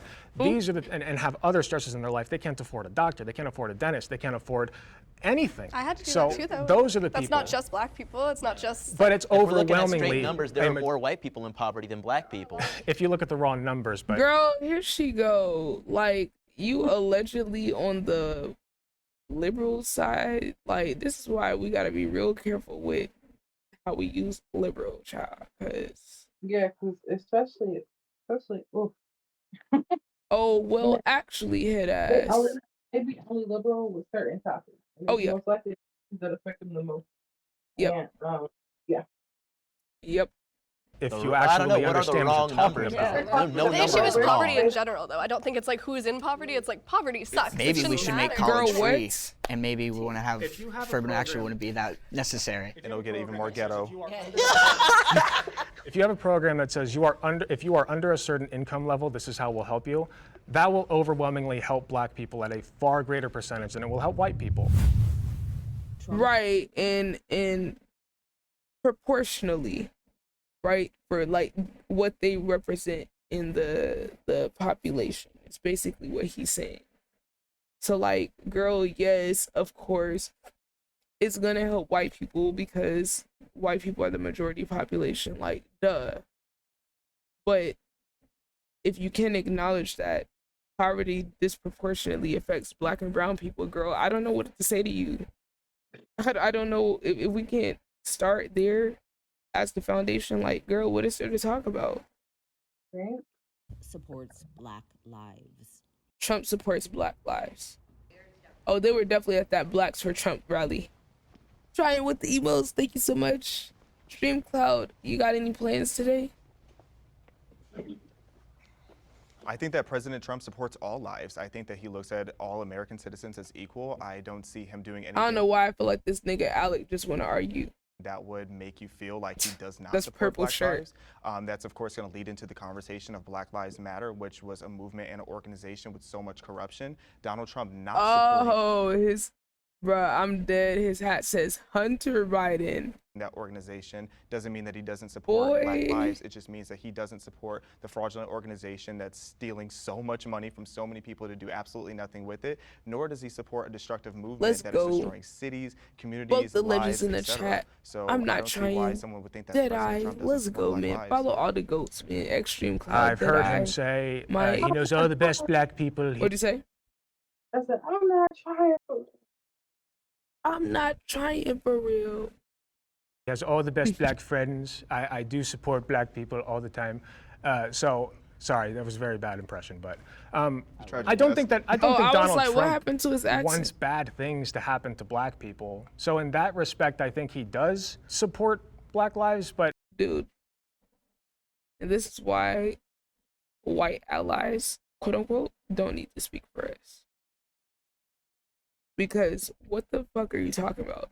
Because he doesn't want something bad to happen means he supports black people. Like, what is the standard? The bar is in fucking hell. the other side of that is he's not really doing anything. He didn't do anything as president, certainly. to uplift Exactly. So how does he support black people? You literally just contradict. Like, what are we saying right now? He just wanted to talk. He Black not people. sorry. Huh? The Century Park exonerated in 1990 and I believe Wait, he's some far away. they did. What did they call them? Super something? Super predators? Was that Super not him? predators. Yeah. That was Hillary Clinton. It was also Donald J. Trump too. Oh well, yeah, he might have been on that shit. In New York, he was the main one putting it in the newspaper. Oh yeah, I think I remember something like that. But yeah, like, okay, he just chatting. Like, you don't even have a real basis for thinking this, for real.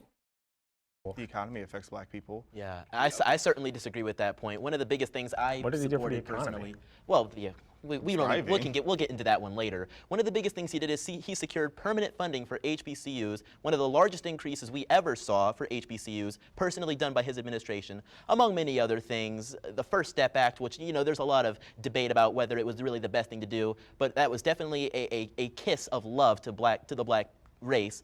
Freeing Alice Johnson for menial drug crimes she committed in the past that had her locked up. She did not get to see her family for years. Yeah, but that's not like, okay, I did say I agree, but I agree in the sense that Donald Trump doesn't literally want bad things to happen to black people, like I think a lot of conservatives Well, how does do. that support? Man, what? Okay, this guy's confusing me. I'm confused. Because then he throws in, like, conservative people. What? Like, conservatives are literally against, like, most programs that would benefit black people. So, like, it's really not connecting for me now. Like, he already lost me, but now he really lost me. I think that he just says the most yeah, I do think that. I think he says the things that will get him elected. So I don't think that he has any personal grudges against most people. He just says the most popular thing. So I think like Ron DeSantis would be, Ron DeSantis would be somebody that I think actually wants black people to be hurt. So by that standard, yeah, Donald Trump supports Black lives by leaps and bounds. You think Donald Trump says the most popular thing? Yeah. Really? Yes. Then why do so many people hate him? He got elected as president. Yes, he did. Yeah. He didn't win the popular vote. Neither time. That's a That's liberal what your talking side point. likes to say. That's a liberal talking I'm point. helping you here. I'm trying to see the logic in this. Obviously, he says things to be elected as a politician very similarly to how Joe Biden did, except Joe Biden actually has a history of racism. If he said things that people didn't like, he wouldn't have been our president. So you like everything that Donald Trump says? You think everything he says is popular? I love a lot of the things he says. I think he's hilarious. When he said big water, that was one of my favorite quotes. Big water. Water, big I water, swear, ocean water. our palm-colored brethren and sisterin are so unserious. Like, so unserious. He has the funniest one-liners, so I love a lot of the things he says. As far as policy, he sucks, but. I'm just shocked you're wearing a Hunter Biden hat. He likes a different kind of one line. Oh, I know, conservatives love talking about his No, Coke. It's different. Coke, not. Trump is less of the issue and more so the people that support him, like Die Hard. They facilitate that kind of like hate, I think, for a lot of people, not just black people, but like. I mean, this man took out like a full page in a newspaper calling for the public execution of 5 black kids. His hotels, all of his businesses have rampant history of denying black people apartments or whatever. So I forgot about that. I should not have stepped forward. Look, I mean, Donald Trump cares about Donald Trump, so I don't think he Bro, really why cares does about guy anyone, look I like? guess, unless you're like super rich. Why or does whatever. nigga look like a grown Harry Potter? Bestie, I know you see it. When you look at his history on racial issues, Yeah. whether it's the shithole I was like, who does he look like? He also kind of looks like an anime character too. countries comment, the plethora of comments he made about Mexican people, just the comments he's made about Muslims, the idea that Trump cares at all about some particular racial minority, I think is a little bit silly. I think Trump will say whatever he needs to say to rile up his base and to get elected. I don't necessarily think those statements come from a place of hatred. I don't think he was ever saying specifically, oh, if you pray 5 times a day towards the east or towards Mecca based on wherever you are, you're a bad person. I think he was saying if you like to fly planes into towers or behead people or throw people off of buildings, maybe you're not the most virtuous person out there. I supported Trump because he made he made the economy good, and so the economy then impacted Black people, white people, Latino people. Girl, what is this like fantastic economy that people were talking about under Trump? Like, did I miss that? I don't know. I feel like it was a great economy for businesses and mostly corporations. Impacted everybody. A lot But of Trump, tax breaks. He didn't think specifically, I don't think, about Black people. He thought about himself, and he thought about how can I make America great for me, and making and I thought, you know what, I'm gonna go with this guy, and the reason I'm gonna go with this guy is because if he can make America great and he can make that it rise for everybody. Girl, you're not even making no fucking sense. I'm about to skip this shit. You're not making no sense. Oh, he thought, how can I make America great for me? And then I was like, yeah, I like that. He can do this for all of us. Girl, what are you talking about? Oh my God. Does that specifically benefit black people? Again, he's a businessman, but he's Come also on, a Harry Potter, racist clear them businessman, like niggas. well documented. So like I just. And Biden's not. Biden's not. He definitely Yes, he is. He is. created the crime Okay, bill. so That's regardless of the Well, point. address the Central Park Five. That's what you brought up, right? How do you feel about that? well, he took that full actually, page out okay. after they were So exonerated. I haven't. He wanted them dealt- to be killed, Well, That is why I didn't executed, step forward, just was because they were of black. That story. And But, yeah. he bars people from attending his businesses or like renting apartments from all his like stupid Trump towers. I just like. I think Trump at that point was, like many people in this room, particularly liberals, a victim of the media. I think he was scared. I think he was ashamed of the things that he heard in the news and wanted to take action himself as a businessman, not as a racist. Why are you infantilizing him? I don't like also real quick because people keep bringing up this comparison to the '93 crime bill from Biden. That crime bill, this was at the height of like violent crime and the crack epidemic in the United States. The Congressional Black Caucus supported that crime bill. Everybody in the United States supported that crime bill. The idea that that crime bill was like some racist piece of legislation that Biden was just wheeling out because. Hello, idiot. Black people can also be anti-black. Wow, who would have thought? He hates black people, and that's somehow comparable Imagine. to the Donald Trump's treatment of the Central Park Five that were Didn't already. he say he didn't want his kids in racial jungles? Yes. Did Joe Biden not say that? Yes. Okay. Yeah. You know, capitalism very much strives on that same violence that they're speaking of. And you know, the fact that crack was put into the community. So so to talk about the crackhead epidemic and violence, that was the point. That was the point. Correct. And Because how black people were disproportionately yeah, criminalized and yes, imprisoned for yes, things that yes, would happen in the yes, palm-colored race at the yes, same rate, but but get the arrested same rate. 3+ times more. Absolutely. Their That's what violence the is problem was. necessary to necessitate the prison, you know, the business of prison. They needed that violence. The economy needed the violence because that's where the industries and corporations could funnel their money into the prison, so they can make even more money. Like it was needed. They needed crackheads.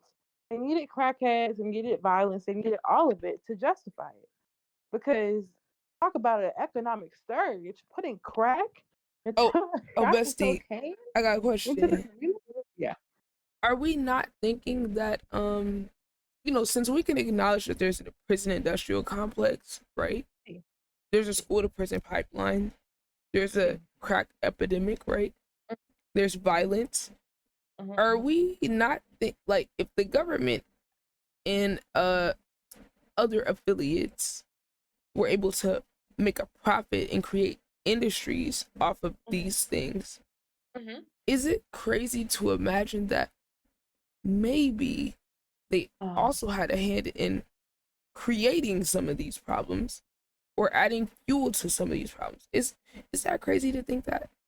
You know what? Honestly, I think that might just be just a little bit too much to think about. Honestly, like whoa. Okay, I'm just You mean it's saying the government that put crack into the community, like, could benefit from the violence and everything that comes with it? oh The yeah, same and just so government? happens to be the Yeah. government that helped the guerrillas in South America, the guerrilla warfare groups, help them fight to keep their right to transport drugs.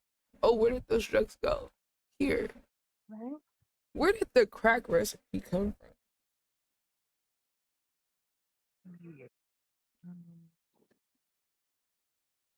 How were black people able to access cocaine to make what we get as crack now? Because it's a residual of cocaine, right? Yes. And if you think they didn't plan and anticipate them cutting it with all these different type of things, To make it more affordable, trying of to course. to make it, yes. If you think they didn't account for that too, you're smoking something else that's not crack. Y'all niggas smoking and Yes. drinking. Yeah, somebody been smoking and drinking.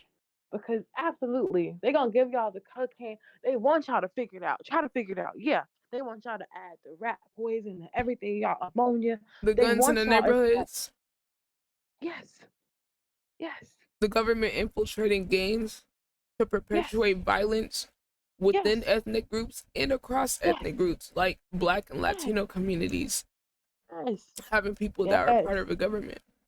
yes. Infiltrated everything they could. You know, the Talking, gang started out as a, writing letters and stuff. Go ahead.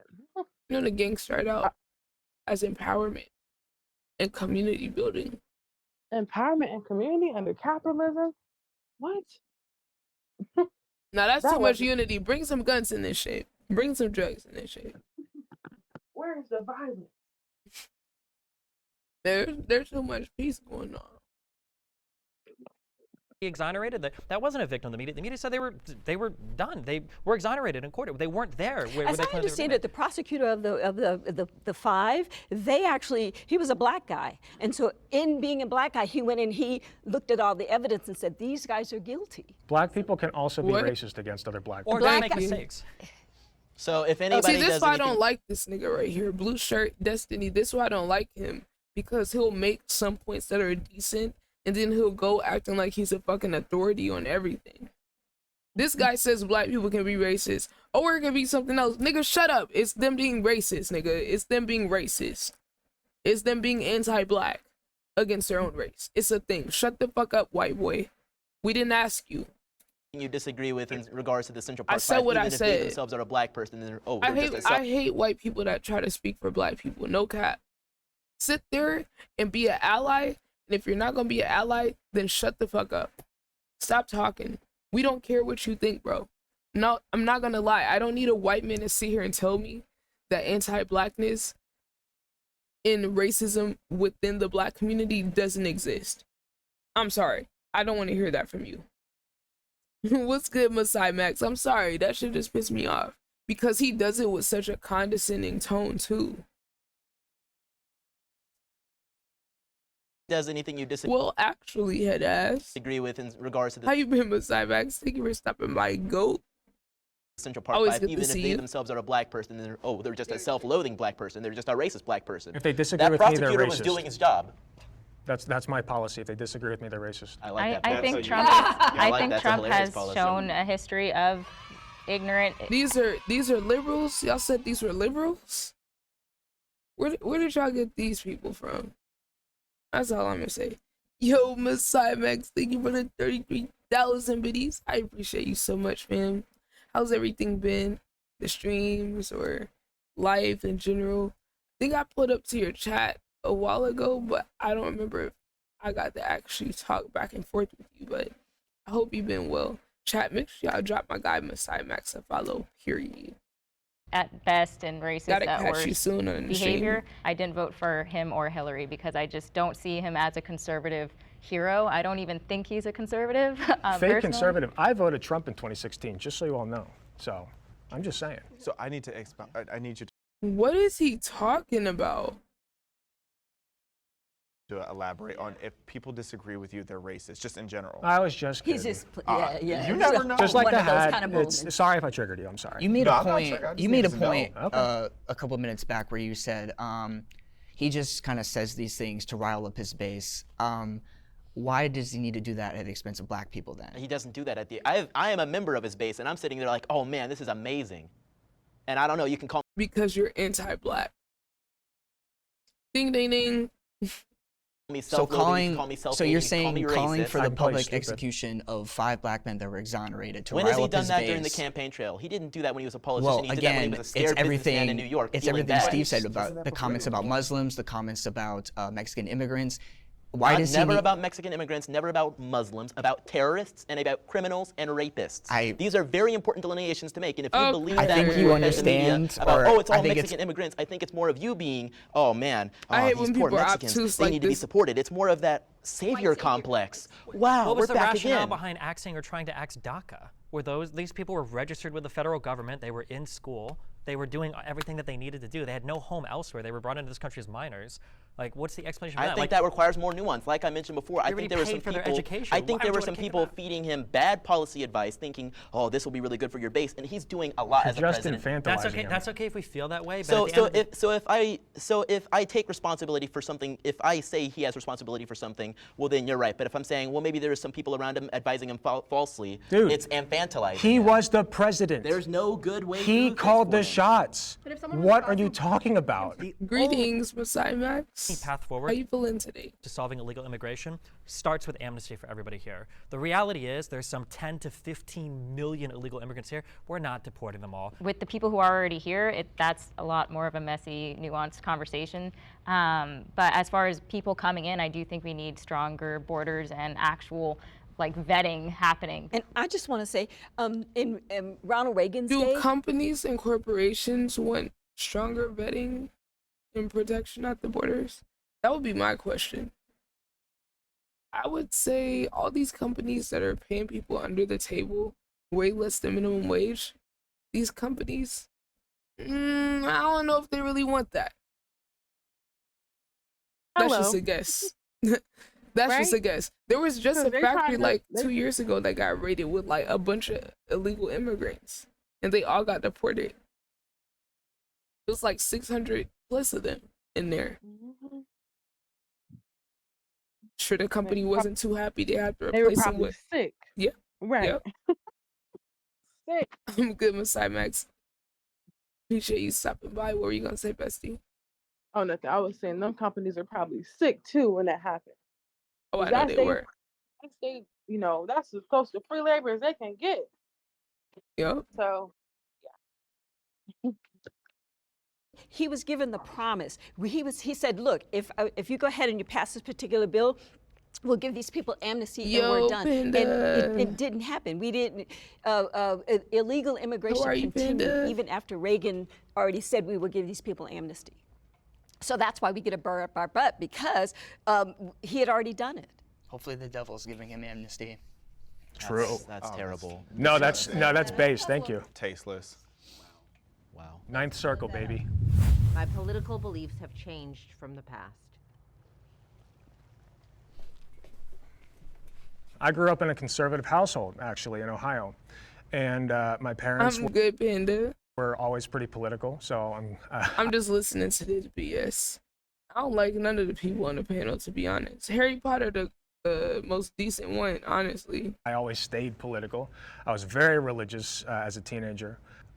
Sometime during college and then afterwards, especially during COVID, my sister actually indoctrinated me into a more leftist position. And I overcorrected a little bit. I started becoming pretty cringy as far as like, sit down and let the minorities all talk, right? Don't say anything, don't speak over them, etc. They would, it was like. See this nigga right here.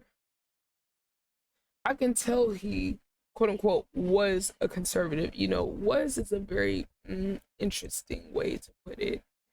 Because the way that he talks now, it sounds like he still is.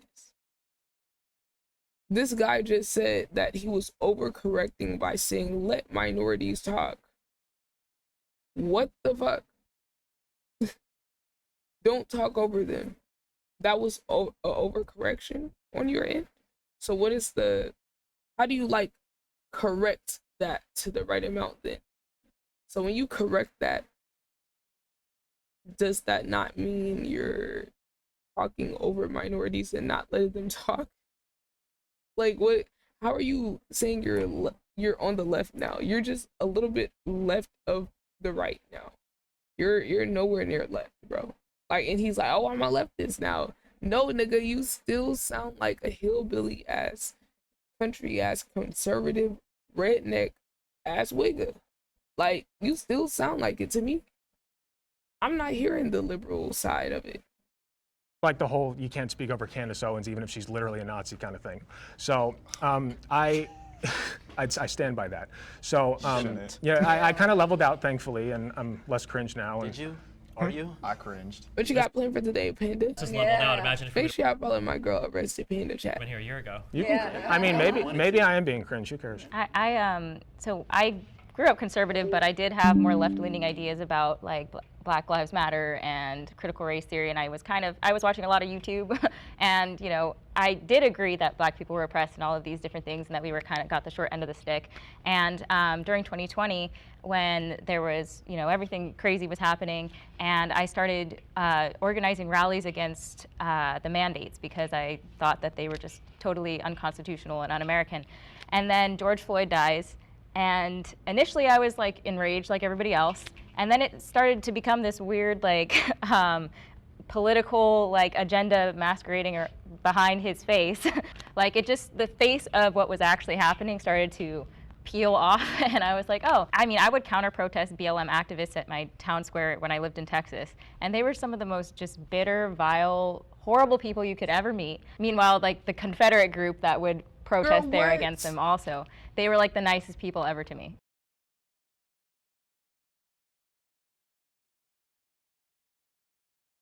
Oh girl, I see you a special type of okay. You a special type of coon. You the type that want to do race play with your white boyfriend where he got whips and chains and is calling you a nigga. That's the type she is. Dead ass. Dead ass. You got it, girl. You got it. Panda said I'm not sure. Probably just gonna play some more Disney Dreamlight. Yo, I feel like I gotta try that Disney Dreamlight. I feel like Bessie would like that type of game. What the fuck is she saying? Girl, hell if I know. I be chatting right now. Ironically. I grew up in a Democratic. She was so excited to Democratic household, but kind of apolitical. But everybody was Democrat. And then I got a job, and when I got a job, and I saw all the taxes come out, and I started looking to the left and to the right, and going, oh, my money's whittling away over here. And I said, you know what? After Reagan, I'm just going to go ahead and declare myself a Republican, and I've been a Republican ever since. Oh, you a special type of coon too. You were dumb enough to go Republican after Ronald Reagan, of all people. Yeah. This is what I mean when I say there's a lot of Black people that are anti-Black and racist to their own ethnicity, community, race, whatever you want to say. These two, perfect examples. Perfect examples. My mom is pretty liberal. She married my stepdad when I was like 15, 16 in high school, and he's super conservative, like loved Trump, diehard Trump fan. And they had a lot of like back and forth, hearing the two sides, like people who are on such polar opposites just like argue all the time about stuff, seeing that there's a lot of similarities in both sides, like the far radical left and the far radical right. They have a lot of similarities. They just don't want to come and like see it. I started off actually kind of similar to you. I went to a Jesuit high school. I grew up very conservative. My mom is Cuban, so ride or die Bush supporter, who is now a ride or die Trump supporter. I think the point in my life when I was the most like libertarian was probably the lowest point in my life financially. And I think it's because something that conservatives do really well is they make you feel like you can always like succeed as long as you work hard enough. And that's something that progressives and liberals suck at, that you're a victim of systemic racism, you're Black, so you're going to be discriminated against, you're a woman, so nobody's going to care about your feelings, et cetera, et cetera, et cetera. Whereas Republicans will tell you, listen, if you work hard, you can do whatever you want, like just as long as you're willing to put in the work. And I felt that way up to the moment where I was losing my house, where I had an ex-girlfriend that was pregnant, where I had been fired from my previous job. There was a whole bunch of horrible stuff going on in my life, and I very, very luckily got into online content creation. And from there, as I started to make more money, I started to pay more taxes. When I get older and I look at taxes that come out of my paycheck, I care a little bit, but it was just so funny to me that back when I was making $15,000, $20,000 a year, I'm like, I gotta vote for the lower tax bracket, blah, blah, blah. Like, I'm barely paying any taxes anyways. And now that I'm older, like if the government wants to take, a few, 10, 20, whatever, how many more $1,000 out. You just said you worked hard. I did, but I got very, very, very lucky doing so. Very lucky. Do you think it's just luck? It's not just luck, but the difference is that born into a wealthier family, you can make so many more mistakes in life. And when you're born poor, you get like one or two before your life is over. And that's really sad to me. Yeah, so I used to be a liberal. I voted for Bernie Sanders in 2016, as much as I regret that now. My family was pretty left-wing. Some of the people... You can get whatever you want, says the white male, right? Like, girl. Can't take y'all seriously. Like, I'm just letting them chat at this point. I'm just like, okay, y'all playing y'all's parts.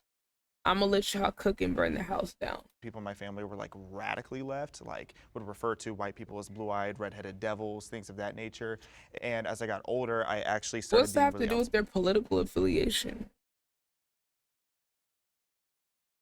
That's their just experience and their opinion. I mean, if you came from a generation that had the KKK running down their street, burning houses down, you might say something similar. That's all I'm saying.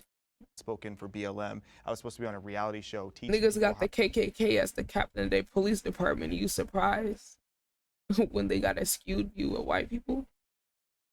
You know, ask somebody that live in Mississippi to be a BLM activist. At the time, or I did a South deep Georgia. dive It'd on be BLM, getting crazy and I down there started to too. realize all of these lies. So then I took a step back. I'm like, okay, what else am I being lied to about? And I started looking at the Democratic Party and questioning my own loyalty to being on the left. I personally think both sides. So you just go tend to the complete other side? Okay. I see a lot of Okay, niggas. I see a lot of niggas don't want to be independent as they say they do. They be saying they independent free thinkers, but then go affiliate themselves with one party or the other. To me, if you really an independent thinker, you will be third party. You'll be voting third party, or trying to create a new party. You can't tell me you independent, but you following a script. You gotta follow along with certain narratives that go with your political leaning. Either way it goes, conservative, liberal, whatever the hell. Honestly, the conservative and liberal they got here are both really on the same side of the spectrum. One is just a little bit further right than the other one. to be racist in different ways. I don't think the government is on the side of the people in general, and that's just me being, a radical. When I was young, I used to jump for joy and say, Girl, oh yeah, you are not a Obama, black radical. president, that's so amazing. He's the same color as me. But when I started to do more research, one of the biggest things I was confused about is, well, why is he a Democrat? Why What is is this it? nigga talking so fast? God damn, nobody around you ever told you to slow the fuck down? I literally can't even understand him. It's been like this since the beginning, but damn. Let me turn it on 0.5 speed. thing that I was confused about is, well, why is he a Democrat? What is a Democrat? I did more research about the Democrat Party, and sure, you guys are gonna pop off about the head saying, oh, there's a party switch in the Southern strategy and all these things. Which is true. Which you may say is true. I don't believe it is true at all. You're I wrong. understand, you Okay, I'm not gonna do this to y'all. I'm not gonna do this to y'all.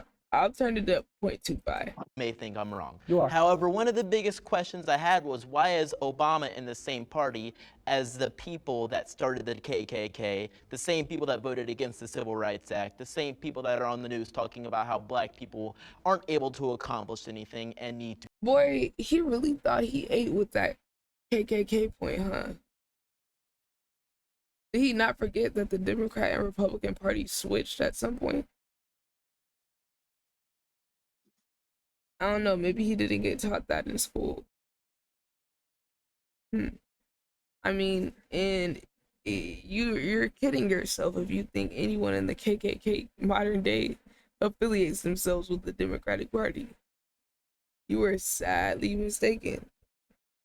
That's definitely not the case. Any current or modern KKK members are conservatives or Republicans. To be on welfare and need to be promoted with affirmative action and things of that nature. I also, as in terms of, I guess, of my political journey, I was raised conservative, actually. Okay, I can turn it back normal now.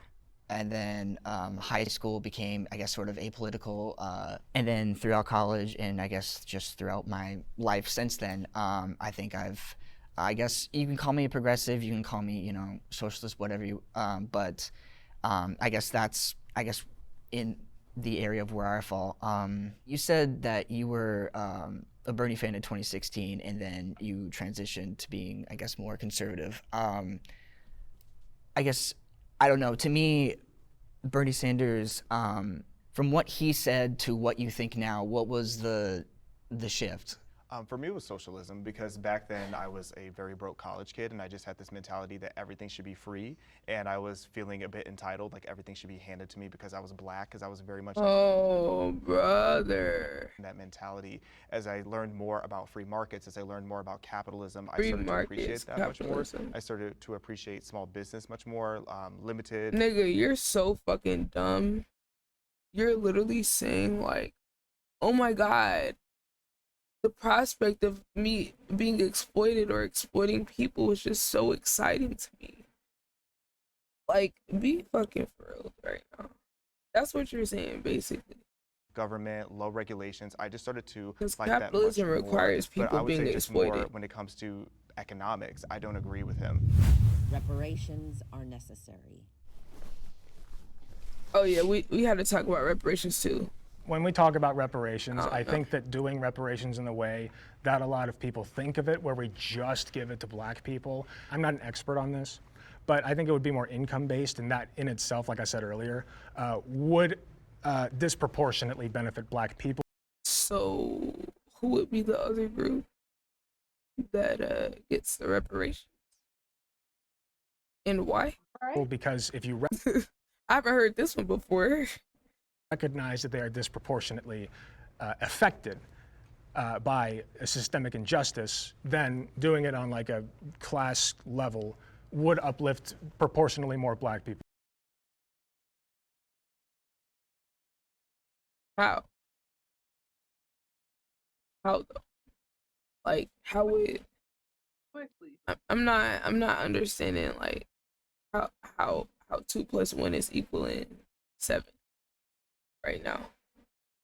Than white people I or any think- other race. Yeah, I think like That's a new perspective. mostly like black GIs that were left out of like the New Deal, for instance, that to be able to that. come back and as a white American, as a white veteran, to get a home loan and then build that generational wealth, you could not get that as a black American. So And think about how much that affected the black community. Those black soldiers who went over there, left their family, right? Came back. A lot of them messed up after the war. And not getting what they were told they were going to get for serving. Imagine, a lot of them took that position or went because they were promised that stuff. Because they probably had a bigger goal of building generational wealth or having security for their family. But then niggas are like, oh, well, I know y'all back and we said we were gonna like give y'all these benefits when y'all came back and everything. But like, yeah, that was just to get y'all in there. But like, we not actually about to do that shit though. But good luck. Good luck. there needs to be, I think, reparations. I don't care really what form it comes from. I don't know how think you would free do healthcare, reparations though. free college, so that everyone has like an equal opportunity to educate themselves, to build a better lives for themselves. So it's sort of like, and I think Germany is also a perfect model to follow. You know, by issuing, first of all, a formal apology, which we haven't even done that. But also just like donating to like different funds, and just I think a more equitable society striving for that is reparations in and of itself. I have no problems with reparations if they had happened initially during the like slavery or the civil rights movement or any of that. But to try and do that now logistically just doesn't really make any sense. And like, where would this money come from? Like, we're in so much debt as a nation. Would I get this money? I'm biracial or triracial. Like, do mixed people get Yeah, it? girl, we can tell. And like, do Irish people We get can tell, reparations girl. when they were indentured servants? I think for reparations, if you can find specific instances of somebody being like actually deprived of something, whether specific instances of like the 40 acres and a meal promise, or whether you can find specific cases of like Chinese people building railroads or Irish people, or whatever, people being deprived of things, that's okay. But otherwise, yeah, it's a logistical nightmare. There's no possible way that we'd be able to do it well. Yeah, America's unique because we have bent over backwards for decades now, putting minorities in a position of privilege. I feel like we have done so much Position of what, to nigga? give back to the communities that Privilege? were obviously wronged. And I agree with both What's of you. the Like, privilege? I would love for when they say these things, they like elaborate and give examples. Because y'all really just be talking out the side of y'all neck, for real. That this happened a long time ago, I would understand it. If we had specific incidences that we could trace where people were just completely screwed over, I would respect Bro, it. they literally just gave you like 2 or 3 examples from multiple ethnicities. Like, what more do you need? I don't. But right now, I You're saying if, like, it's a hypothetical, we have concrete examples. don't deserve a payment for something my great-great-great-great-grandparents went through, and I don't think that white people are responsible for paying that to me either. I know we don't want to use the word virtue signaling, but it's sort of like a bribe for a vote in a way, at least in my opinion. In states like California, where they've been throwing around the idea of, oh, we want to pay out this much money to every black citizen in there, in this state, it's like, oh, are you serious? Because this is kind of like a joke, in my opinion. I think that if we impose reparations now, I think it would rip America apart. I think that we're already separated enough as it is, and now you're going to have people walking around going, "You owe me money. You owe me money. I'm not paying you any money." It would just really rip us apart. Giving somebody money doesn't mean anything if they don't know what to do with the money or how to handle the money. So if the primary issue in black culture or with black people is generational trauma, then maybe they need more therapy than they need money, honestly. Which conservatives I are agree with also that. against. Well, that's I agree with that. kind of my argument. Like, if there The money at this point can only go so far, because for one, it wouldn't even be every black person getting it. They would do some shit where it's like, oh, we have to be able to trace your family history to a person that was on a specific plantation, and they would have all these qualifiers for it anyway. is like that, like generational trauma or whatever, like I think examples of like free healthcare, they could see a therapist and not be, fall into debt. And I think the argument of like the logistical nightmares of it, I think if we want to pay for something in this country, we usually find a way to do it, especially when it comes to the military. So, I mean, we pay for multi-billion-dollar jets all the time. It's not the dollars, it's who's supposed to get them. Not to attack progressives, but that is like the most progressive idea in the world. Is like I can see the headlines like reparations voted on in Congress to be paid in the form of free therapy for people in the hood. That just sounds like the funniest thing in the world. But well, I also don't think it's gonna come directly from like white person to black person. Like, oh, your lineage affected his lineage. It is though. Like in San Francisco, they were going to raise the average family, or the average household in San Francisco was expected to pay $600,000 each with the $5 million per black person proposal that they had. And I used to live in the San Francisco Bay Area, and I was repulsed by that because you have so many homeless veterans on the streets, and they were going to give black people a home for as little as $1 just for being black. Why does he sound so mad? Like, this sound personal. Like, did you not get one of those homes for $1? Like, what was going on? Mind you, slavery wasn't even in California. So why that was going to be the case, like, I don't understand, but it's extremely unrealistic to think that the average family in San Francisco can afford that. That's because Newsom wants to get reelected. Okay, but you don't really care Precisely. about homeless veterans, right? That's just you a don't laughable support. idea. You don't know I me. feel like all your arguments are ad hominem. But you're here Literally as a every conservative. single one ad You're here as a hominem. conservative. So what policies do you support for homeless veterans? There's ways to address, I mean, Specifically. for homeless in general. That's a whole different conversation. Yeah. Okay, let's say that we didn't find a middle ground in there. Yeah. All right. But that's a great ending note. White liberals have a savior complex. Are any of the white liberals gonna step up to the plate? Oh yeah, all of them.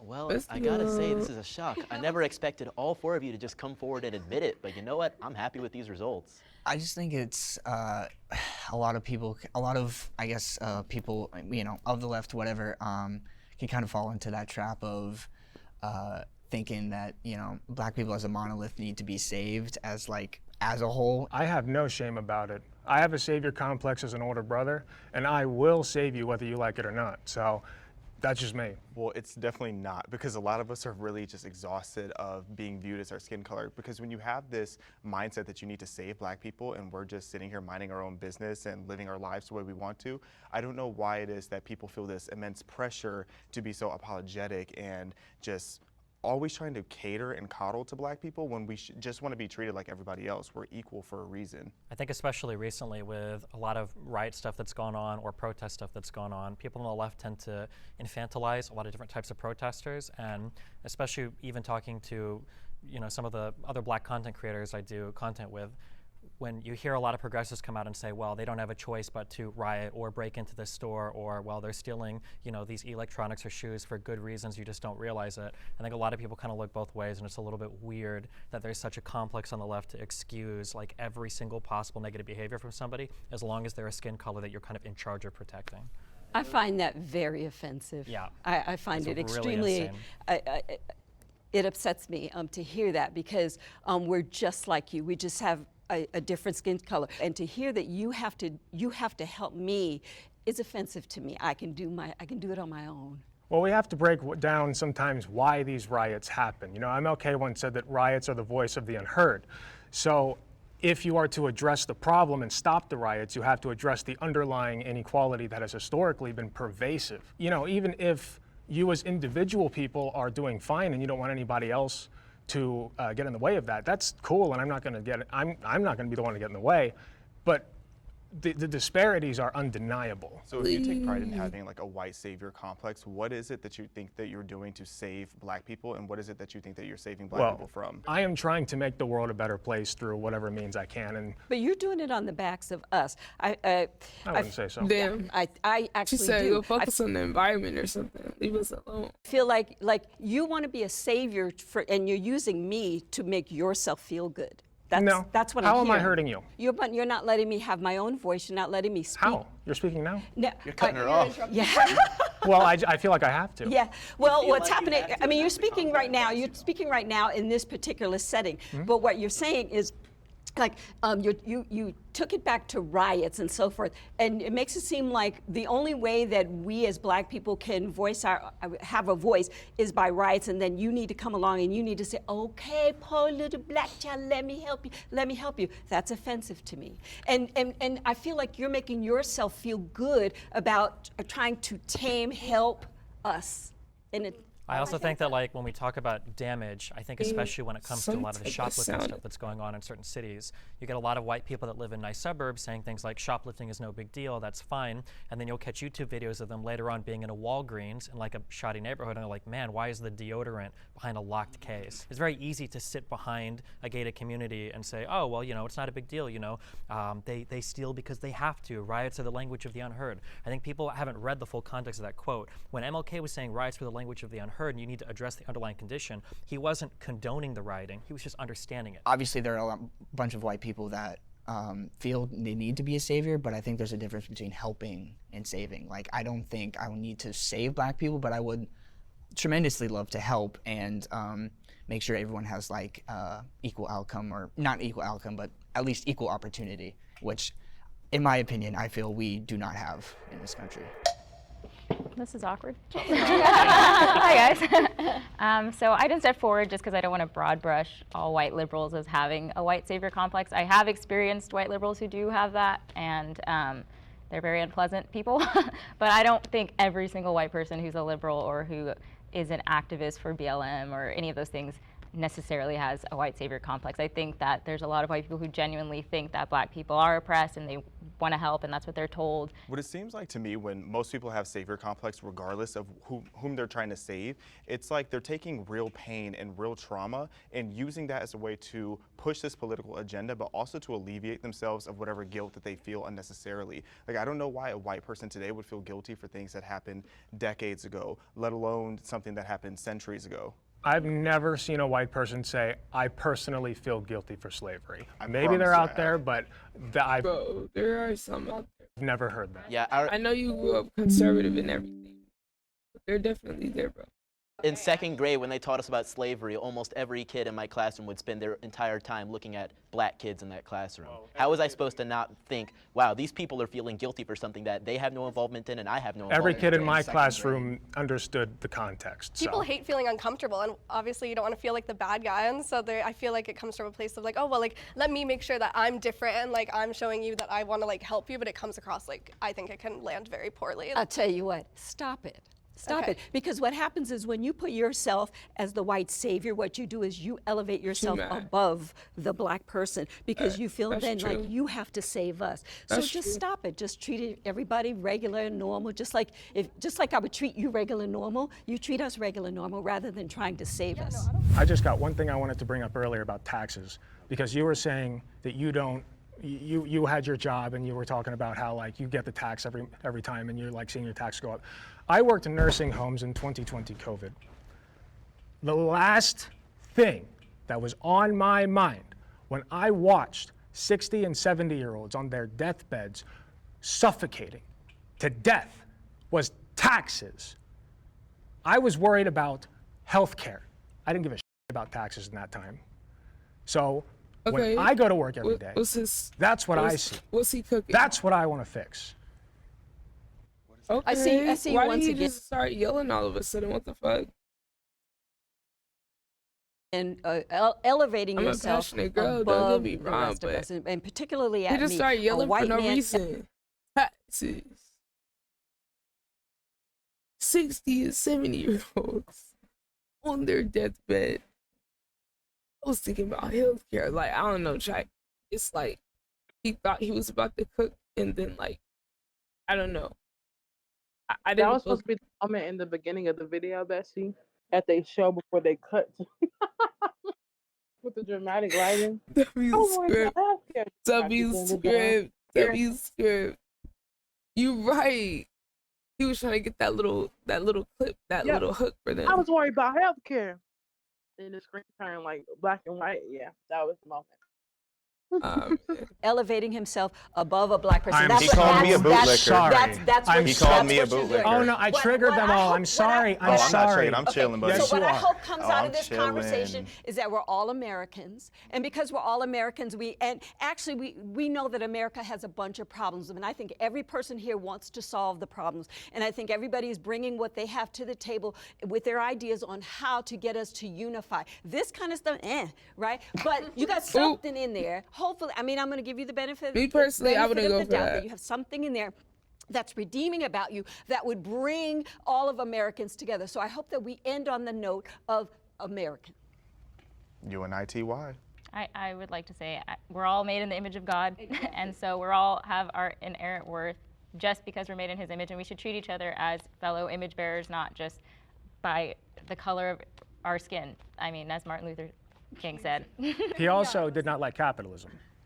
I think something that's really How you challenging. gonna end on that note? I've definitely been guilty in the past of throwing around the Uncle Tom word. I used to be hardcore progressive. I'm still relatively progressive, but How the fuck are you, as a white man, calling somebody Uncle Tom? Like, something that I've learned as time has gone on is that's a cultural word. See, this is why it's hard to coexist on the internet and have your culture turned into internet slang.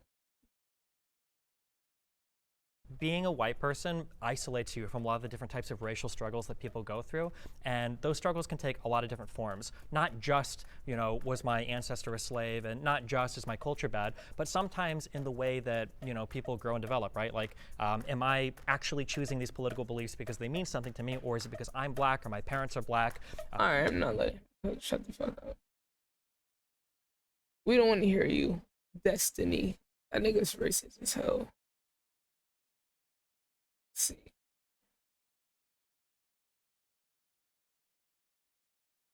This guy said it's not just about race, it's about socioeconomics. The poorer you and your family are, the harder it is to get out of that cycle. Yes.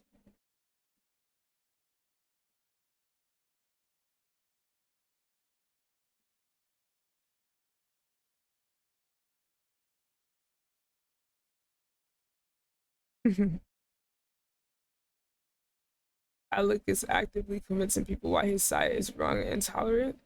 Bro, that nigga Alec, that's the one that kept annoying me. Not Destiny, but this guy with the purple and green. He's the one that annoyed me because it's like, he said he's liberal, but like most of his points seem like conservative. So I wasn't really buying what he was selling. You guys check this out. Hey chat, how y'all doing today? We are here, obviously. I just want to make sure you guys have something done, okay? This is very important. I need to make sure that you guys are subscribed to the Ciara and the Bonus Live YouTube channel. So make sure y'all go ahead and click the link in the chat. It's probably pinned, and if not, the link is in the chat right now. So make sure y'all go sub to this channel.